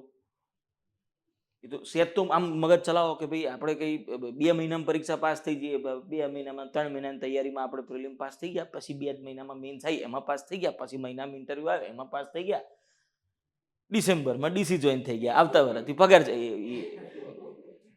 થોડા સપનામાંથી બહાર આવો. એટલે એટલું સહેલું હોતું નથી. આ બહુ સત્ય હકીકત કહું છું. હા, આ પરીક્ષા આપવાની ખરી, પણ આ પરીક્ષા તમારા માટે શું હોય? એક લિટમસ ટેસ્ટ હોય કે ભાઈ તમે આ 3 મહિનામાં જેટલું ભણ્યા એમાંથી તમને કેટલું આવડ્યું. બરાબર, તમારું એક એકચ્યુઅલ ટેસ્ટિંગ થાય કે ભાઈ આપણે જે આ 3-4 મહિનાથી આને જે રોજ ટાઈમ આપી રહ્યા છીએ એમાંથી આપણને કેટલું યાદ રહે છે, કેટલું આવડે છે, આ કોમ્પિટિશનમાં આપણે ક્યાં સ્ટેન્ડ કરીએ છીએ. બરાબર, 3 મહિનામાં કંઈ એવું તો છે નહીં તમે ખાલી બધા વિષયોના ઓરિએન્ટેશન જ ભણશો. ચાલ્યું તો હશે ને થોડું થોડું તો બધા સબ્જેક્ટ થોડા થોડા ચાલ્યા હશે. જેટલું ચાલ્યું છે એમાંથી કેટલું આવડ્યું? That is the question. બરાબર, એ પરીક્ષા આપશો, એનો માહોલ સમજશો, એનું પ્રેશર સમજશો, ટાઈમ પ્રેશર શું હોય એ સમજશો. એ બધા માટે છે આ પરીક્ષા. જેણે હમણાં જ તૈયારી શરૂ કરી છે 2 મહિનામાં, હા એવા દાખલાઓ બી છે કે જેણે 3-4 મહિનાની તૈયારીમાં ક્લિયર કરી હોય. બરાબર, પણ એવા દાખલાઓ તમને બહુ રેર જોવા મળે. બરાબર, બહુ રેર જોવા મળે. એટલે એને પછી આપણે આપણું રોલ મોડેલ ના બનાવાય કે જો પેલા એ કર્યું હતું. એમ તો ઘણા લોકો દુનિયામાં એવા છે જે આમ પ્લેન ક્રેશમાં જીવતા બચી ગયા હોય. તો શું કોઈ ઉડતા વિમાનમાંથી છલાંગ મારવાની, પેલો બચ્યો તો હું બચે વગર પેરાશૂટે? એવું ના હોય ને. તો કોક દાળ કોક બચી ગયો કે આપણે એના મોતના ખતરા કરાય? ના કરાય. એના જેવી વાત છે. ખબર પડે મારે કહેવાનો મતલબ કે 1 in a million કેસ હોય એને આપણે ટાર્ગેટ ના બનાવાય કે હું આના જેવું કરીશ. ઇન જનરલ જો આપણે વાત કરીએ તો 2-3 મહિનાની તૈયારી is not at all sufficient. પણ હા, એટલું છે કે આ જ વર્ષમાં આવનારી પાછળ 6-7 મહિના પછીની જે પરીક્ષાઓ હશે, ડીવાયએસઓ આવશે, એસટીઆઈ આવશે, ફરીથી જીપીએસસી બીજી જે આવશે, એ તમારા માટેની એકચ્યુઅલ એક્ઝામ હોઈ શકે. બરાબર, હવે ત્યાં સુધીમાં કયા સબ્જેક્ટ કરવા ને કયા નહીં, આ કન્ફ્યુઝન અત્યારે ના હોય. કેમ? અત્યારે તૈયારી શરૂ કરી હોય ને એટલે બધું કરવાના છો તમે. ધીમે ધીમે જેમ જેમ બધો લોડ વધતો જશે, હાય કરવાનું છે, હાય કરવાનું છે, હાય કરવાનું છે, પછી બધું ભેગું નહીં થાય. એટલે તમે બધા સબ્જેક્ટો, ટોપિકો, ચેપ્ટરો કાપતા જશો કે આમાંથી આટલું નથી કરવું. આપણે આઈએમપી હોધવાની આદત તો આપણી સ્કૂલથી પડી જ ગઈ હોય. સાહેબ આઈએમપી આલો ને, એટલે આઈએમપી શું, 2 પૂઠા વચ્ચેનું આઈએમપી, એટલું જ પૂછાય. પણ આપણને પહેલેથી આપણી સ્કૂલિંગ સિસ્ટમ એવી આદત પાડી દીધી આઈએમપી કરવા. કોલેજમાં આપણે એ જ કર્યું હોય. જૂના પેપરો ગોખી જવાના, યુનિવર્સિટીના, પાસ થઈ જાઓ. પણ એક વિષયોને સમજવાનો કદી આપણે સમય આપ્યો જ ના હોય. એટલે આ વસ્તુ બી થશે. તો એક ધ્યાન રાખો, કયા વિષયને પહેલા કરવા. જે તમારા ફોર્ટે હોય ને એ સબ્જેક્ટ્સને પહેલા પકડો. ફોર્ટે એટલે સમજો કે તમે જો એન્જિનિયરિંગ બેકગ્રાઉન્ડથી છો, સાયન્સ બેકગ્રાઉન્ડથી છો, તો તમારું મેથ્સ, રીઝનિંગ, સાયન્સ આ સબ્જેક્ટો સ્ટ્રોંગ જ હોય. તો એમાં સેજ વધારે ટાઈમ આપવાનો. ખબર પડે મારો કહેવાનો મતલબ કે ભાઈ આપણે તો એવું તો છે ને કે ભાઈ 400માંથી દરેક સબ્જેક્ટમાં સબ્જેક્ટ વાઇઝ કટ ઓફ હોય, એવું તો આપણી પરીક્ષા પદ્ધતિ નથી. તમારે તો ટોટલ માર્ક જ ખેંચવાના છે ને. ભાઈ અહીં આમથી આયા કે આમથી આયા કે આમથી આયા, શું ફેર પડે છે? તો જે વિષયો તમને પહેલેથી થોડાક ફાવે છે, સમજો કે કોઈનું કોમર્સ બેકગ્રાઉન્ડ છે તો શેમાં વધારે સમય આપવો જોઈએ? ઇકોનોમિક્સ જેવા વિષયોમાં. બરાબર, કે ભાઈ એ તમને વધારે ભાવશે, જલ્દી ભાવશે. બરાબર, હવે કોઈ કે સમજો BA હિસ્ટ્રી કર્યું હોય ને પછી હવે એ માણસ એમ કે ના હું હિસ્ટ્રી વાંચીશ જ નહીં, મેં તો ભણેલું છું, હું ગણિત કરવા બેસીશ, તો એ એની ભૂલ કહેવાય. જો આર્ટ્સના વિદ્યાર્થીઓ તો તમારા પોલિટી, હિસ્ટ્રી આ બધા જે હ્યુમેનિટેરિયનના જે સબ્જેક્ટ છે એમાં તમારું થોડુંક વધારે ફોર્ટે હોય, વધારે ફાવતા હોય, વધારે આવડતા હોય. તો જે તમારો ફોર્ટે છે ને એને વધારે સમય આપો, એટલીસ્ટ ફોર ધીસ પ્રિલિમ. બરાબર, પછી પાછળ જતા સુધીમાં તો બધા સબ્જેક્ટ કરી જ નાખવાના હોય એક લોંગ ટર્મ ગોલ માટે. તો પણ જે આ પરીક્ષા છે એના માટે 3-4 મહિનાનો જે ટાઈમ છે, 3-3.5 મહિનાનો, એના માટે જે તમારું એજ્યુકેશનલ બેકગ્રાઉન્ડ હોય એ સબ્જેક્ટો એટલીસ્ટ પૂરા કરીને જવા. જેથી શું થાય કે તમે તમારું ટેસ્ટિંગ કરી શકો ભાઈ તમને કેટલું આવડે છે. બરાબર, સમજો કે કોઈનું કોમર્સનું બેકગ્રાઉન્ડ છે, તો આ એપ્રિલમાં શું કરવાનું, બીજા બધા સબ્જેક્ટો જે ચાલ્યા હોય, ઇકોનોમિક્સ તમે આખું પૂરું કરેલું હોવું જોઈએ. ક્લાસમાં ભણાવે ત્યારે જ ઇકોનોમિક્સ વાંચીશું એવું ના હોય ને, તમે જાતે બી તો થોડું ઘણું કરી શકીએ ને આપણે. તો એમાંથી તમને કેટલું આવડે છે એ તમને આઈડિયા આવે, એના માટે કહું છું. બરાબર, કોઈનું સાયન્સ બેકગ્રાઉન્ડ હોય તો મેથ્સ રિઝનિંગ પૂરું કરીને જવાનું. એન્જિનિયરિંગ બેકગ્રાઉન્ડ છે તો મેથ્સ રિઝનિંગ ફાવતું જ હોય, બીજા કરતાં તો વધારે જ. બરાબર, 11-12 સાયન્સમાં આપણે ભણ્યા હોઈએ, પછી એન્જિનિયરિંગમાં મેથ્સ 1, 2, 3, 4 બધા ઢગલો થઈ ગયા હોય, જે બી ટૂંકમાં એ વિષયના વિદ્યાર્થીઓ. તો તમારું જે એજ્યુકેશનલ બેકગ્રાઉન્ડ છે એ વિષયોને આ એપ્રિલ સુધીમાં આખા પતાઈ જવા જોઈએ. અહીંયા જ્યારે ચાલે ત્યારે તમારા માટે કહું છું. બરાબર, કે તમે તમારી જાતનું એક કહેવાય ને કે સેલ્ફ એનાલિસિસ કરી શકો, એના માટે છે. બાકી જો અહીંયા હવે તૈયારી શરૂ કરી હોય તો એપ્રિલ મહિનામાં એવો ટાર્ગેટ મગજમાં લઈને, હા, આપણે પરીક્ષા આપવાની પૂરેપૂરી નિષ્ઠાથી તૈયારી કરવાની, પણ એવી માનસિક આશા અને અપેક્ષા સાથે નહીં કરવાની કે હું એપ્રિલમાં પ્રિલિમ પાસ થઈ જ જઈશ. ઘરે કહી દઈએ 2025 ડીસી તરીકે આવીશું, સબકા બદલા લેગા તેરા ફૈજલ, એવું થતું નથી. બરાબર, એટલે એવું રોડ ઉપર નહીં પડ્યું બધું, નહીં તો ઘેર ઘેર ડીસી પડ્યા હોત ને. એટલે એવું થતું નથી. બરાબર, એટલે થોડું જે સમય અમુક વસ્તુને જે લાગશે એ લાગશે. બરાબર, આ પેલું કેવું છે, તમે ઝાડ વાવો અને બીજા દાડ સવારે અમે બી આશા રાખો કે બસ હવે મેં તો 3 વાર પાણી પાયું, હવે સીધું કાલ ફ્રૂટ તોડવાનું, એવું થાય ના થાય. એને જે ટાઈમ લાગવાનો છે એ લાગવાનો છે. તો આ એ જ વસ્તુ છે. બરાબર, મગજમાં આટલું નોલેજ ઉતરવું કઈ રમત નથી, ઇટ ટેક્સ ટાઈમ. એટલે અને આ કેમ કહું છું, ધીરે ધીરે માહોલ બનશે હવે. અને હવે તો હસમુખ સાહેબ છે, હસમુખ સાહેબ એટલા બધા એક્ટિવ છે, એટલી બધી ટ્વીટો કરે છે. ખબર નહીં એમને જીપીએસસીના ચેરમેન બનાવ્યા છે કે ટ્વિટરના અંદર એમને કોઈક રોલ આપ્યો છે, ખબર નહીં શું કરાવ્યું છે. પણ રોજ હવાર પડે ને એક્સ ઉપર આવી જાય, ટ્વિટર ઉપર બેઝિકલી રોજ હવાર કંઈક નવી ટ્વીટ હોય, રોજ હવાર 2 દાડે કંઈક નવી ટ્વીટ હોય. કંઈક આજે અમે કામ નહીં કરીએ, હું 10 દિવસ રજા ઉપર છું, આ હું લોકોને કહે છે. બોલો. એટલે કહેવાનો મતલબ છે કે સાહેબ બહુ જ એક્ટિવ છે. એટલે એનાથી શું થાય ખબર છે, જ્યારે ચેરમેન એક્ટિવ હોય ને ત્યારે ધીરે ધીરે વિદ્યાર્થીઓમાં એક માહોલ બનતો જાય. અને તમે એક એવા એરિયામાં છો, એવા વિસ્તારમાં છો કે જ્યાં ગુજરાતના અંદર સૌથી ગરમ માહોલ જે વિસ્તારોમાં હોય, તંગદિલી ભર્યું વાતાવરણ જે આમ જુઓ ને તમે, એ આ જ ક્ષેત્રમાં હોય. તમે એના એપી સેન્ટરમાં, ગાંધીનગરનું પાછું આ શું છે, એપી સેન્ટર. એટલે અહીંયા નીચે ઉતરો ને એટલે ચાણી કેટલી વાળો તમને યાદ કરાવશે, 2 મહિનામાં પરીક્ષા છે, વાંચવાન કરીને હું બેહી રહ્યો છે ચા ઠોક ઠોક કરીને. કારણ કે તમે એ જ વિસ્તારમાં રહી રહ્યા છો જ્યાં દરેક વ્યક્તિ આ જ કામ કરી રહ્યો છે. એટલે ધીરે ધીરે માહોલ બનશે. બરાબર, એ માહોલ એવો ના બની જવો જોઈએ તમારા મગજ ઉપર આવી. કારણ કે તમે જોજો બહુ જ બધા વિદ્યાર્થીઓ તમને એવા જોવા મળશે જે આ પરીક્ષાઓના ક્ષેત્રથી નિરાશ જ છે. તમે લાઇબ્રેરીમાં વાંચતા હો, પીજીમાં રહેતા હો, તો જોજો તમારી આજુબાજુ બધા વાંચતા હોય, પણ બધા કમ અને વાંચતા હોય, 4 વર્ષથી તૈયારી કંઈ થતું જ નહીં. તો પણ ના જ થાય ને, તું હરખી એકવાર તૈયારી તે કરી નહીં. સમજો કેવું થાય છે બધા લોકોને, લોકો કેમ નિષ્ફળ થાય છે એની વાત કરું છું. આ કે લોકો હંમેશા હમણાં આવેલી પરીક્ષાને ટાર્ગેટ બનાવે છે. આ નિષ્ફળતાનું સૌથી મોટું કારણ છે કે જો અત્યારે હાલ જાહેરાત થાય ને કે સીસીની પરીક્ષા આવી, તો લોકો જીપીએસસી મેલ પડતું સીધી તૈયારી શેની ચાલુ કરી દે, સીસીની. હવે પરીક્ષા, હવે જીપીએસસીની પરીક્ષા આવી, બધા જીપીએસસીમાં લાગી જાય. પીએસઆઈની જાહેરાત, બધા દોડવા મંડાઈ જાય. બરાબર, એટલે જે પરીક્ષા આવી ને એની તૈયારી શરૂ કરી દે.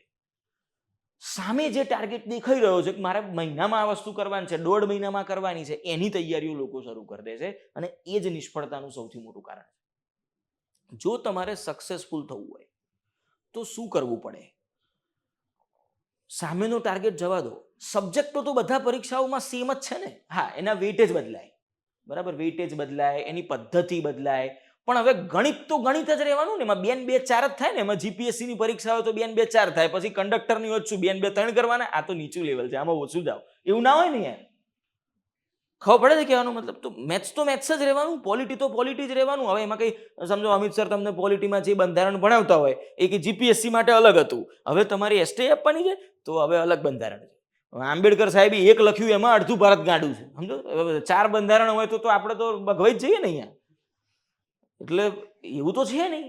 જે તૈયારી કરીએ એકવાર કરો. એટલે તમારો ટાર્ગેટ અત્યારે એટલીસ્ટ ફોર 6-7 મંથ્સ પ્રિપેરેશન હોવું જોઈએ, એક્ઝામ નહીં. જો 6-7 મહિના તમે સરખી તૈયારી કરી નાખીને, ફરગેટ કે મારી આ એક્ઝામ આવી છે, બરાબર, અને બધા કહેશે તમને, સાહેબ અમિત સાહેબે કહેશે પરીક્ષા આવી છે, તૈયારી કરો, પુશ કરશે, થોડુંક લેક્ચરનો સમય વધારશે, બધું કરશે સાહેબ, એ એમનું કામ છે. સમજો કે તમને થોડાક તમારી કેપેસિટી અને કેપેબિલિટીઝ કરતાં વધારે પુશ કરવા, એ એમનું કામ છે, એટલે કરશે. પણ તમારા મગજનું માનસિક ટાર્ગેટ શું હોવો જોઈએ કે તમારે 6-7 મહિના સરખા શેને આપવા છે? પ્રિપરેશન. જો એક વખત સરખી તૈયારી કરી નાખીને ફરગેટ કઈ એક્ઝામ આવી, તો શું થાય કે તમે 7-8 મહિના સરખા આપી દીધા, 6-7 મહિના તૈયારીને જાય, અને પછી બીજા 1-2 મહિના રિવિઝન કરવા માટે જોઈએ, બરાબર. એક વખત સરખી તૈયારી કરીને બોસ, એના પછી આવનારા બીજા 2-3 વર્ષ સુધી તમને કોઈ પરીક્ષાઓ નહીં નડે. જે પરીક્ષા એ બધી પાસ હશો. હા, પછી એમાં આગળ મેઇન્સ લેવલે, ઇન્ટરવ્યુ લેવલે ફરીથી આપણે ગાઈડન્સ લેવા માટે થોડુંક ક્યાંક ભેગા થઈએ, ક્યાંક જઈએ, અહીંયા જઈએ, એ અલગ ઘટના છે. પણ જે આમ ફોર્મો જ ભરે જઈએ છીએ, એ સ્ટેજમાંથી બહાર આવી જાઓ, બરાબર. અને એના માટેનો સૌથી પહેલી વસ્તુ, પરીક્ષા પાછળ ના દોડશો, પ્રિપરેશન પાછળ ભાગો, બરાબર. પ્રિપરેશન સરખી હશે, તમારો જે ગોલ છે ને એ થોડોક લોંગ ટર્મ રાખો, બરાબર. આપણે એવું નથી, સમજો કે 1-2 વિષય તો છે નહીં, આપણે કેટલા બધા સબ્જેક્ટો છે. એક વખત સરખી તૈયારી થઈ ગઈ પછી ગમે તે પરીક્ષા આવશે, ફોર્મેટ આખું પાછું હશે, વેટેજ આખું પાછું હશે, નવું તો કંઈ થવાનું નથી, બરાબર. સાયન્સમાં જે થતું હોય એ જ બીજી પરીક્ષામાં થવાનું ને. ઇકોનોમિક્સ જે અહીંયા છે, હવે કે એમાં આરબીઆઈ ને રિઝર્વ બેંક ઓફ ઇન્ડિયા કહે છે, તો પેલા બીજી પરીક્ષામાં રાષ્ટ્રીય બેંક ઓફ ઇન્ડિયા કહે છે, એવું થોડું થવાનું છે. એકવાર તૈયારી કરો, સરખી કરો, 6-7 મહિના વ્યવસ્થિત પ્રિપરેશનને લાગે, 2 મહિના તમારા રિવિઝનને પકડવાના, પતી જાય પછી પરીક્ષાઓ તમારી ટાર્ગેટેડ હોવી જોઈએ. હવે આવવા દો ગમે તે. જો આ હરખી તૈયારી થઈ ગઈ ને, વચ્ચે કોઈ જ પ્રકારના માનસિક ફ્રસ્ટ્રેશન વગર, તો શું થશે? પછી ધડાધડ પરીક્ષાઓ પાસ થશે. તમે જુઓ, ગાંધીનગરમાં તમે 2 પ્રકારના વિદ્યાર્થી જોશો. એક એવા હશે કે જે લગભગ તમામ પરીક્ષા આપે છે, બધી પરીક્ષાઓમાં ફેલ જ થાય છે, એ ખાલી ફોર્મ જ હોતે છે. મતલબ આવતા મહિને પરીક્ષા હોય ને તોય સાહેબને એમ પૂછવા આવતો કે સાહેબ આની ફરી ભરતી ક્યારે થવાની છે? એટલે પણ હજુ જે છે એનું શું કર્યું? તે 2 વર્ષથી જ મથે છે તું આના પાછળ. અને બીજા એવા વિદ્યાર્થીઓ બી તમે જોશો જે લગભગ તમામ પરીક્ષાઓમાં પાસ થતા હશે. તો એવું કેવું સાલું, બંને તૈયારી તો જોડે જ કરતા હતા, તો એક બધી પરીક્ષા પાસ થાય છે અને એક બધામાં રહી જ જાય છે. એનું કારણ જ આ છે કે જે પ્રિપરેશનનો સ્ટેજ છે ને, એ વખતે તમે પ્રોપર તૈયારી કરો, અને એને તમે જો વ્યવસ્થિત સમય આપી દીધો તો પછી આગળ જોવાની જરૂર નહીં રહે, બરાબર. આ કેવું છે સમજો, મેં પ્રિપરેશન મારી જ્યારે સ્ટાર્ટ કરીને 2013ની વાત છે, ગ્રેજ્યુએશન મારું પૂરું થયું, એક જ વખત સરખી તૈયારી કરી છે. 7-8 મહિના થોડીક આમ વ્યવસ્થિત પ્રોપર પ્રિપરેશન, બીજું કશું જ નહીં વિચારવાનું, માત્ર સબ્જેક્ટ. હા, વચ્ચે ઇન બિટવીન ક્યાંક ફોર્મ આવ્યા હોય, મેં ભર્યા હોય, આપી આવ્યા હોઈએ, પણ એ ટાર્ગેટ ના હોય કે ભાઈ એના કારણે હું મારી પ્રિપરેશનની સ્ટ્રેટેજી નહીં બદલું. એ પરીક્ષાના અંદર આ પ્રકારની ફોર્મેટ છે તો હું એના માટે તૈયારી કરું, પછી નવું ફોર્મેટ આવ્યું નવા માટે, એવું નહીં કરું. હું મારી તૈયારી એઝ યુઝ્યુઅલ જ કરીશ. હા, પરીક્ષા આવી છે, વચ્ચે એક દિવસ આપી આવીશ, હું એને મારું રિવિઝન સમજીને આપી આવીશ, ટેસ્ટિંગ સમજીને આપી આવીશ, મોક ટેસ્ટ સમજીને આપી આવીશ. હું એના કારણે મારી તૈયારીનો જે સ્ટ્રેટેજી છે એ ચેન્જ નહીં કરું. પણ એક વખત સરખી તૈયારી કરીને એના પછી એમ થઈ ગયું કે હવે પ્રિપરેશન વ્યવસ્થિત છે, પછી ઢગલાબંધ પરીક્ષાઓ પાસ થઈ ગઈ. આમ 1-2 નહીં, 18 અપોઇન્ટમેન્ટ લેટર ભેગા કર્યા જ મેં. અપોઇન્ટમેન્ટ લેટર કહું છું, એટલે પ્રિલિમ મેન્સ ક્લિયર કર્યો હોય નહીં, 1.5 ડઝન અપોઇન્ટમેન્ટ લેટર, અલગ અલગ પરીક્ષાઓમાં બધા. લગભગ 2.5 વર્ષ જેવી ગવર્મેન્ટ જોબ કરી છે, છોડીને હું હવે ભણાવું છું. બટ એ વસ્તુ કેમ થઈ શકી છે? એક જ કારણ, જ્યારે પ્રિપરેશન છે ત્યારે માઇન્ડમાં સ્ટ્રેટેજી હું મારી લઈને ચાલું છું, એ હું નહીં બદલું બીકોઝ ઓફ એક્ઝામ ફોર્મેટ. તો તમે જ્યારે હવે નવી જ તૈયારી જો શરૂ કરી રહ્યા છો, આના પહેલાં તમે ઘરે જાતે તૈયારી કરી હોય એની વાત નથી, બરાબર. આમ પ્રોપર ક્લાસમાં એક આમ સ્ટ્રક્ચર્ડ પ્રિપરેશન આપણે જે કહીએ એ જો હવે શરૂ કરી છે, 6-7 મહિના તમારી તૈયારી ના થશે ત્યાં સુધી કોઈ એક્ઝામના કારણે તમારી સ્ટ્રેટેજી નહીં બદલો.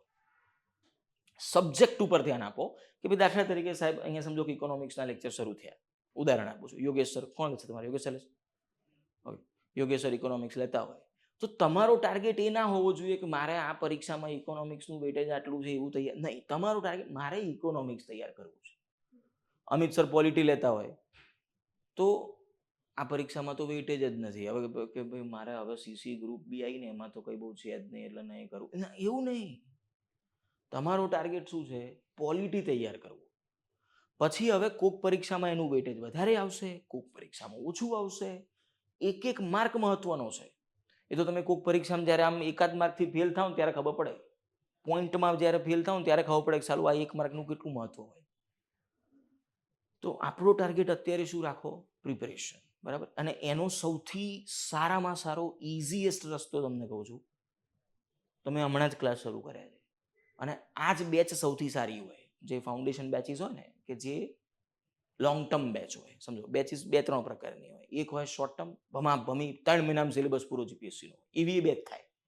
સવારથી સાંજ સુધી ભણાય કરવાનું, એટલે 3 મહિનામાં પૂરું થઈ જાય, એમાં કંઈ નવું નથી. અને અમારી કેપેસિટી તો હોય જ. આમાં શું, ગળામાં કેસેટ ફિટ થઈ ગયેલી હોય, શું ભણાય તો છેલ્લે અહીંયા ઓકે ભણો આગળ, ફિક્સ જ હોય. પણ એ તમારા મગજમાં ના ઉતરે ને, તો ધીરે ધીરે જેટલું કરશો ને એટલું વધારે બેટર બનશે. બરાબર. એટલે આમાં શું કરવાનું? સિમ્પલ વસ્તુ કરતા જાઓ. બસ આટલું ફોલો કરશો ને તમને 8 મહિના પછી લોંગ ટર્મ આયોજન છે, આયુર્વેદિક રસ્તો છે, પણ તમને આની અસર ગજબ દેખાશે. શું કરો? સિમ્પલ, જે રોજ ચાલે, જે બી વિષય, હું ગણિતની વાત નથી કરતો, B it at any subject, જે આજે ચાલ્યું છે, આજના જ દિવસમાં તમારે એટલીસ્ટ 2 વાર એનું રિવિઝન થઈ ગયું હોવું જોઈએ. એટલીસ્ટ 2 વખત. અને એવરી સન્ડે, તમારો સન્ડે જ રાખવો જરૂર નથી, અઠવાડિયામાં કોઈ બી દિવસ ટૂંકમાં, અઠવાડિયે 10 દિવસે એક દિવસ એવો રાખો, એ તમે તમારા શેડ્યુલ મુજબ બનાવો. બરાબર. તમારે જો સાથે કોઈ જોબ કરતા હોય કે કોલેજ ચાલતી હોય કે એવું કંઈ હોય તો તમારે તમારું શેડ્યુલ સેટ કરવાનું. એવું ફિક્સ નથી કે આ જ કરવું. બરાબર. પણ અઠવાડિયે 10 દિવસે એક દિવસ કેવો રાખો? ત્યાં સુધીનું બધું રિવિઝન. જેટલી વખત તમે આ વસ્તુઓ રિવાઇઝ કરશો એટલું સારું, અને તો જ યાદ રહેશે. બરાબર. બાકી આમાં કંઈ મજા આવે એવું તો છે નહીં. ભણવામાં મજા થોડી આવે, એ તો લેવી પડે આપણે મજા. બાકી રિવાઇઝ કર્યા વગર તો ભૂલાઈ જ જવાય ને. આજે આ બધી વસ્તુઓ આપણે સ્કૂલમાં ભણ્યા જ છીએ, પણ ફરીથી કેમ ભણવી પડે છે? કારણ કે એનું રિવિઝન થતું નથી. બરાબર. તો એ બસ આ રિવિઝનને વ્યવસ્થિત ફોલો કરતા જાઓ. એવરી ડે 2 વાર જોઈને જોવાનું. અઠવાડિયે 10 દિવસ એક તમારું શેડ્યુલ સેટ હોવું જોઈએ. ભાઈ એક દિવસ હું ખાલી આ છેલ્લા 10 દિવસનું રિવિઝન કરતો જઈશ. આ વસ્તુ જો છેક સુધી ફોલો કરીને તો બધા સબ્જેક્ટ મસ્ત તૈયાર થઈ જશે. અને એકવાર આ બેચ પતે એના પછી તમે એવા તૈયાર થઈ જાઓ, હવે આવવા દો ગમે તે પરીક્ષા, કોઈ ફેર ના પડે. બરાબર. એટલે આપણે ખાલી ફોર્મો નથી જોવાના, આપણે ખાલી નોટિફિકેશન આવ્યું, ભરતી આવી, એનાથી ખુશ નથી થવાનું. એ ભરતીમાં જોઈન થવાનું જોઈએ ને.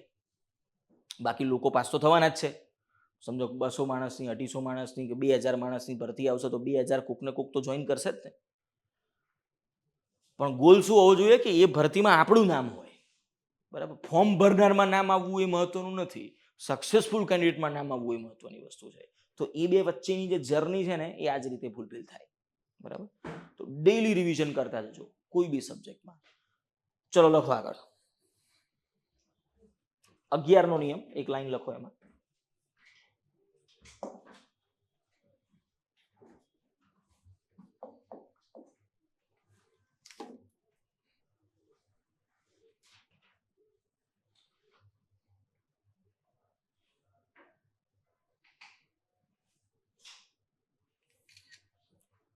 નો નિયમ, કોઈ પણ સંખ્યાના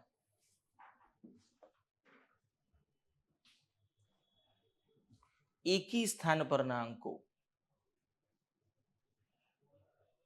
અને બેકી સ્થાન પરના અંકો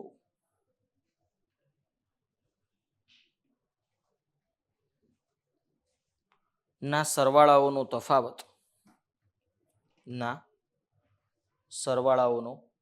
તફાવત 0, 0 અથવા 11નો ગુણક આવે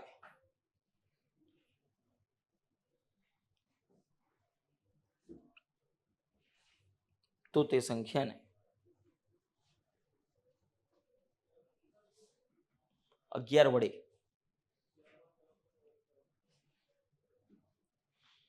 નિશેષ ભાગી શકાય.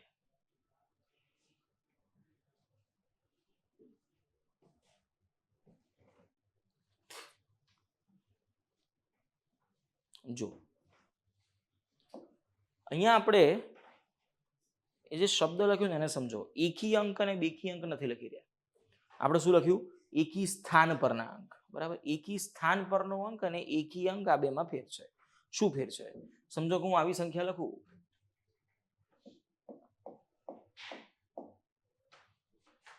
તો અહીંયા એકી આંકડો તો છે જ નહીં.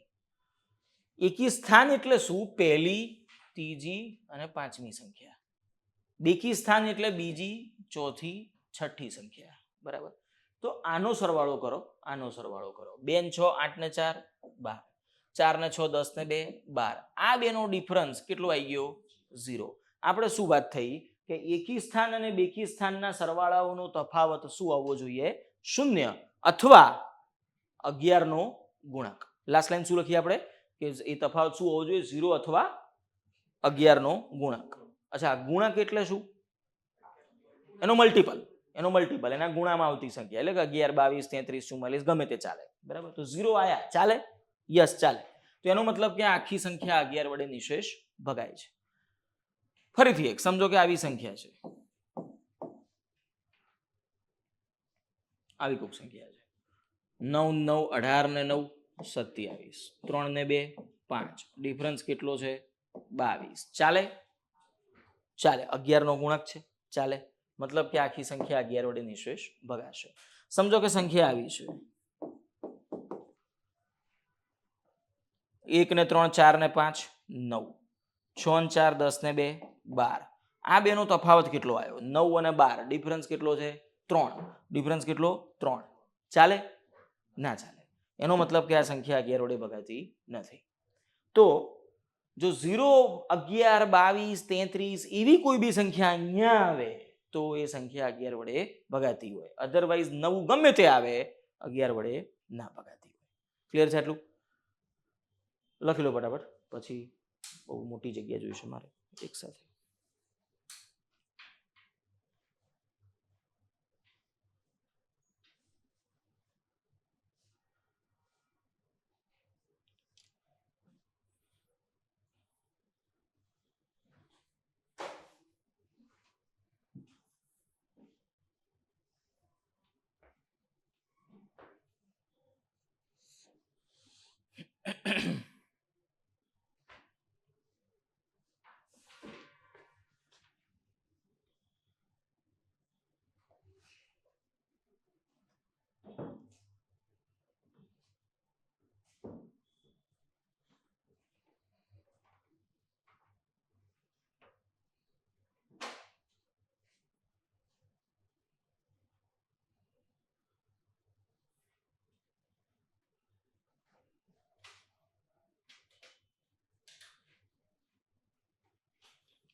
નેક્સ્ટ, અત્યાર સુધી આપણે જે બી નિયમો જોયા એ બધા કેવા હતા કે કોઈ સંખ્યાના સ્પેસિફિક રૂલ્સ હતા. કે ભાઈ દાખલા તરીકે 11 નો પોતાનો એક નિયમ છે, 3 નો પોતાનો એક નિયમ છે, 5 નો પોતાનો એક નિયમ છે.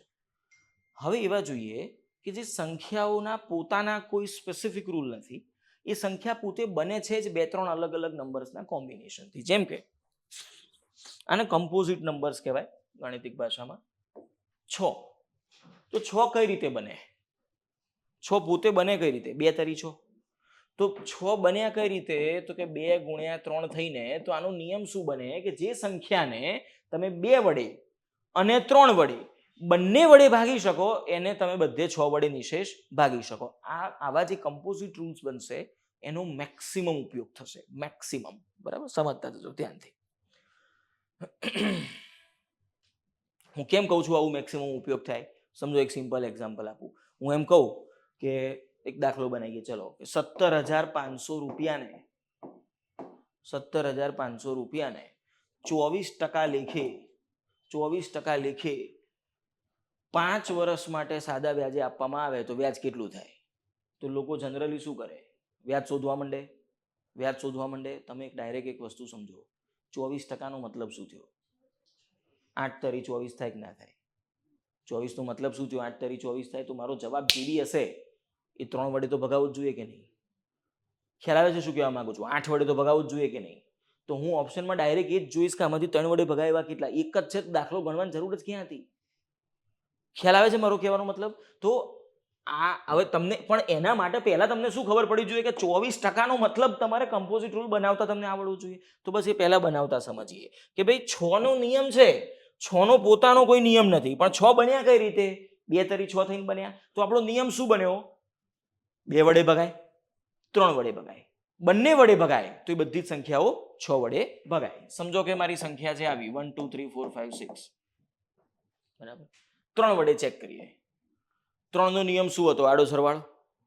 આડો સરવાળો 1 ને 2, 3 ને 3, 6 ને 4, 10 ને 5, 15 ને 6, 21. ચાલે? ચાલે? ચાલે. 3 ના ઘડિયામાં 21 આવે, 3 વડે ભગાય. 2 વડે ક્યાં ભગાય? 21 ને ક્યાં ભગાય 2 વડે? આ નહીં જોવાના.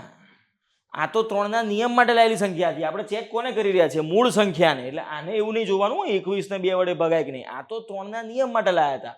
આપણે તો મૂળ મુદ્દે આને જોઈ રહ્યા છીએ. તો 2 નો નિયમ ક્યાં લાગુ પડે? મૂળ સંખ્યા પર. બરાબર. લાસ્ટમાં શું છે? 6. ચાલે. 3 થી ભગાય, 2 થી ભગાય, બંનેથી ભગાય તો આખી સંખ્યા 6 થી પણ નિશેષ ભગાશે.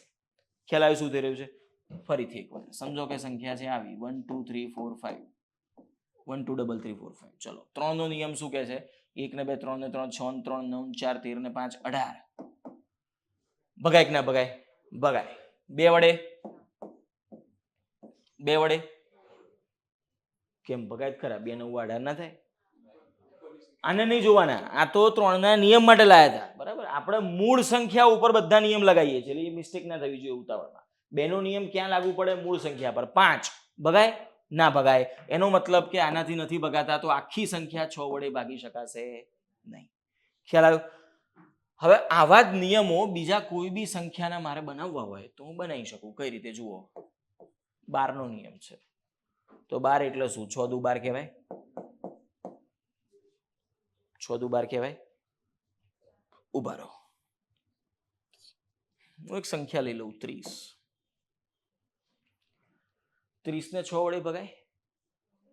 ભગાય. 6 પંચા 30. 2 વડે ભગાય. 15 દુ 30. બરાબર. તો 12 વડે બી ભગાવવા જોઈએ ને. 12 નો ઘડિયો વિચારશો. 12 દુ 24, 12 તરી 36, 30 તો આવતા જ નથી. તો શું થયું? 9 કંઈક 6 દુ 12 ના થાય? થાય. પણ આ જે નિયમ આપણે વિચારી રહ્યા છીએ એ ખોટો છે. અહીંયા 6 દુ 12 ચેક નહીં થાય, 3 ચોક 12 સેટ થશે. આ ચેક કરવું પડશે. જુઓ, 3 વડે ભગાય છે. બરાબર. 4 વડે નથી ભગાતા. એનો મતલબ કે 12 વડે નહીં ભગાય. ચલો એ તો ખબર પડી ગઈ કે આ 12 થી નથી ભગાતા. સમજવાનું અહીંયા એ નથી. સમજવાનું એ છે કે આ કેમ ખોટું? 6 દુ 12 ના થાય? 3 ચોક 12 જ કેમ લેવાના? તો આને આપણે શું કર્યા કહેવાય? ભાગ પાડ્યા, અવયવ પાડ્યા એવું કહેવાય. બરાબર. તો જ્યારે બી તમે ભાગાકારના નિયમો માટે આવા ભાગ વિચારી રહ્યા છો, અવયવો વિચારી રહ્યા છો, તો હંમેશા શું કરવું પડે કે એવા જ ભાગો વિચારો કે જે બેના વચ્ચે કશું કોમન ના નીકળતું હોય. સમજો, અહીંયા બગડો કોમન છે ને એટલે ના ચાલે. કશું કોમન હોવું જોઈએ નહીં. અહીંયા કશું કોમન છે, આ ચાલે. સમજાય છે શું બોલું છું? ફરીથી સમજો કે મારે 15 નો નિયમ બનાવવો છે. તો 15 નો નિયમ શું બનશે? 3 પંચા 15. 3 પંચા 15. બરાબર. 3 થી ભગાય, 5 થી ભગાય, બંને થી ભગાય તો 15 થી ભગાય. પણ હવે 18 નો નિયમ બનાવવો હોય તો 18 નો નિયમ તમે 6 તરી 18 કહેશો કે 9 દુ 18 કહેશો? કેમ 6 તરી 18 ખોટું? શું કોમન છે? તગડો. ના ચાલે. ખ્યાલ આવે છે હવે શું કહેવા માંગુ છું? તો કમ્પોઝિટ રૂલ્સ જ્યારે બનાવી રહ્યા છીએ ત્યારે એના બેઝિકલી શું કરીએ છીએ? ફેક્ટર લઈએ છીએ. અને આ ફેક્ટર જ્યારે લઈએ છીએ ત્યારે હંમેશા કેવા ફેક્ટર હોવા જોઈએ કે જે બેના વચ્ચેથી કશું કોમન નીકળતું હોય નહીં. બરાબર. હજી એક સમજો કે ભાઈ 24 નો નિયમ છે. તો 24 નો નિયમ 12 દુ 24, 6 ચોક 24 કે 8 તરી 24 કયો થશે? બોલો. કેમ આ બે કેમ ખોટા? બંનેમાં બગડો કોમન નીકળે છે. ના ચાલે. કોમન ના ચાલે. બચ્યું એક જ. 8 તરી 24 કશું કોમન નથી તો એ ચાલશે. ખ્યાલ આવ્યો? હવે કોઈ બી સંખ્યા હોય એના નિયમો આપણે આ રીતે નવા બનાવી શકીએ. ભાગ પાડો કેવા? જેના વચ્ચે કશું કોમન નીકળતું હોય નહીં એવા. સિમ્પલ. અહીંયા બીજા એક બે શબ્દો જે આપણને ખબર હોવા જોઈએ, થિયરિટિકલ વસ્તુઓ. અવિભાજ્ય સંખ્યા. કોઈ પણ સંખ્યા અવિભાજ્ય છે કે નહીં કોને કહેવાય? અવિભાજ્ય સંખ્યા પોતે કોને કહેવાય? જે સંખ્યાને માત્ર બે જ અવયવ હોય એવી સંખ્યાઓને આપણે શું કહીએ છીએ? અવિભાજ્ય સંખ્યાઓ. એટલે શું? સમજો કે ભાઈ 11 છે, તો 11 ના અવયવ કયા કયા થાય? 11 ને કોના કોના વડે ભાગી શકાય? એને તેના શું કહીએ? અવયવ. તો 11 ને કોના કોના વડે ભગાય? 1 અને 11, બે જ સંખ્યાઓ બનશે. 13 છે, 13 ને કોના કોના વડે ભાગી શકો છો? 1 અને 13. તો આના કેટલા અવયવ થયા? 2 જ થયા. કેટલા અવયવ થયા? 2 જ થયા. તો જ્યારે બે જ અવયવ થતા હોય તો એવી સંખ્યાઓને આપણે શું કહીએ છીએ? અવિભાજ્ય સંખ્યા. આમાંથી એક ક્લાસ 3 ના પેપરમાં પૂછાઈ ગયેલો સવાલ, સિમ્પલ ક્વેશ્ચન. કોઈ પણ અવિભાજ્ય સંખ્યાનો સામાન્ય અવયવ કયો હોય? 1. બધામાં 1 તો આવશે જ, કોમન ફેક્ટર છે, બરાબર. બીજો એક શબ્દ આવે વિભાજ્ય સંખ્યા. વિભાજ્ય સંખ્યા. વિભાજ્ય સંખ્યા કોને કહેવાય? કે જે સંખ્યાને 2 કરતા વધુ અવયવ હોય એવી સંખ્યાને આપણે શું કહીએ છીએ? વિભાજ્ય સંખ્યા. જે સંખ્યાને 2 કરતા વધારે અવયવ હોય એવી સંખ્યાઓને શું કહીએ છીએ? વિભાજ્ય. એટલે કે 15 છે, 15. તો 15 ના અવયવ કયા કયા છે? 1, 3, 5, 15. 2 કરતા વધી ગયા ને, તો આને શું કહેવાય? વિભાજ્ય. સમજો કે 18 છે, 18. તો 18 ના અવયવ 1, 2, 3, 6, 9, 18, બધા અડધો ડઝન છે. 2 કરતા વધારે છે ને, તો આને શું કહેવાય? વિભાજ્ય. આમાંથી એક પ્રશ્ન પૂછાઈ ગયો ક્લાસ 3 ના પેપરમાં, ઈઝી ક્વેશ્ચન સાવ. કોઈ પણ વિભાજ્ય સંખ્યાને ઓછામાં ઓછા કેટલા અવયવ હોય? કેટલા હોય બોલો? ઓછામાં ઓછા કેટલા હોય? 3 હોય. અહીંયા લોકો ભૂલ શું કરે? 2 લખી નાખે. 2 કરતા વધુ એટલે મિનિમમ કેટલા હોવા જોઈએ?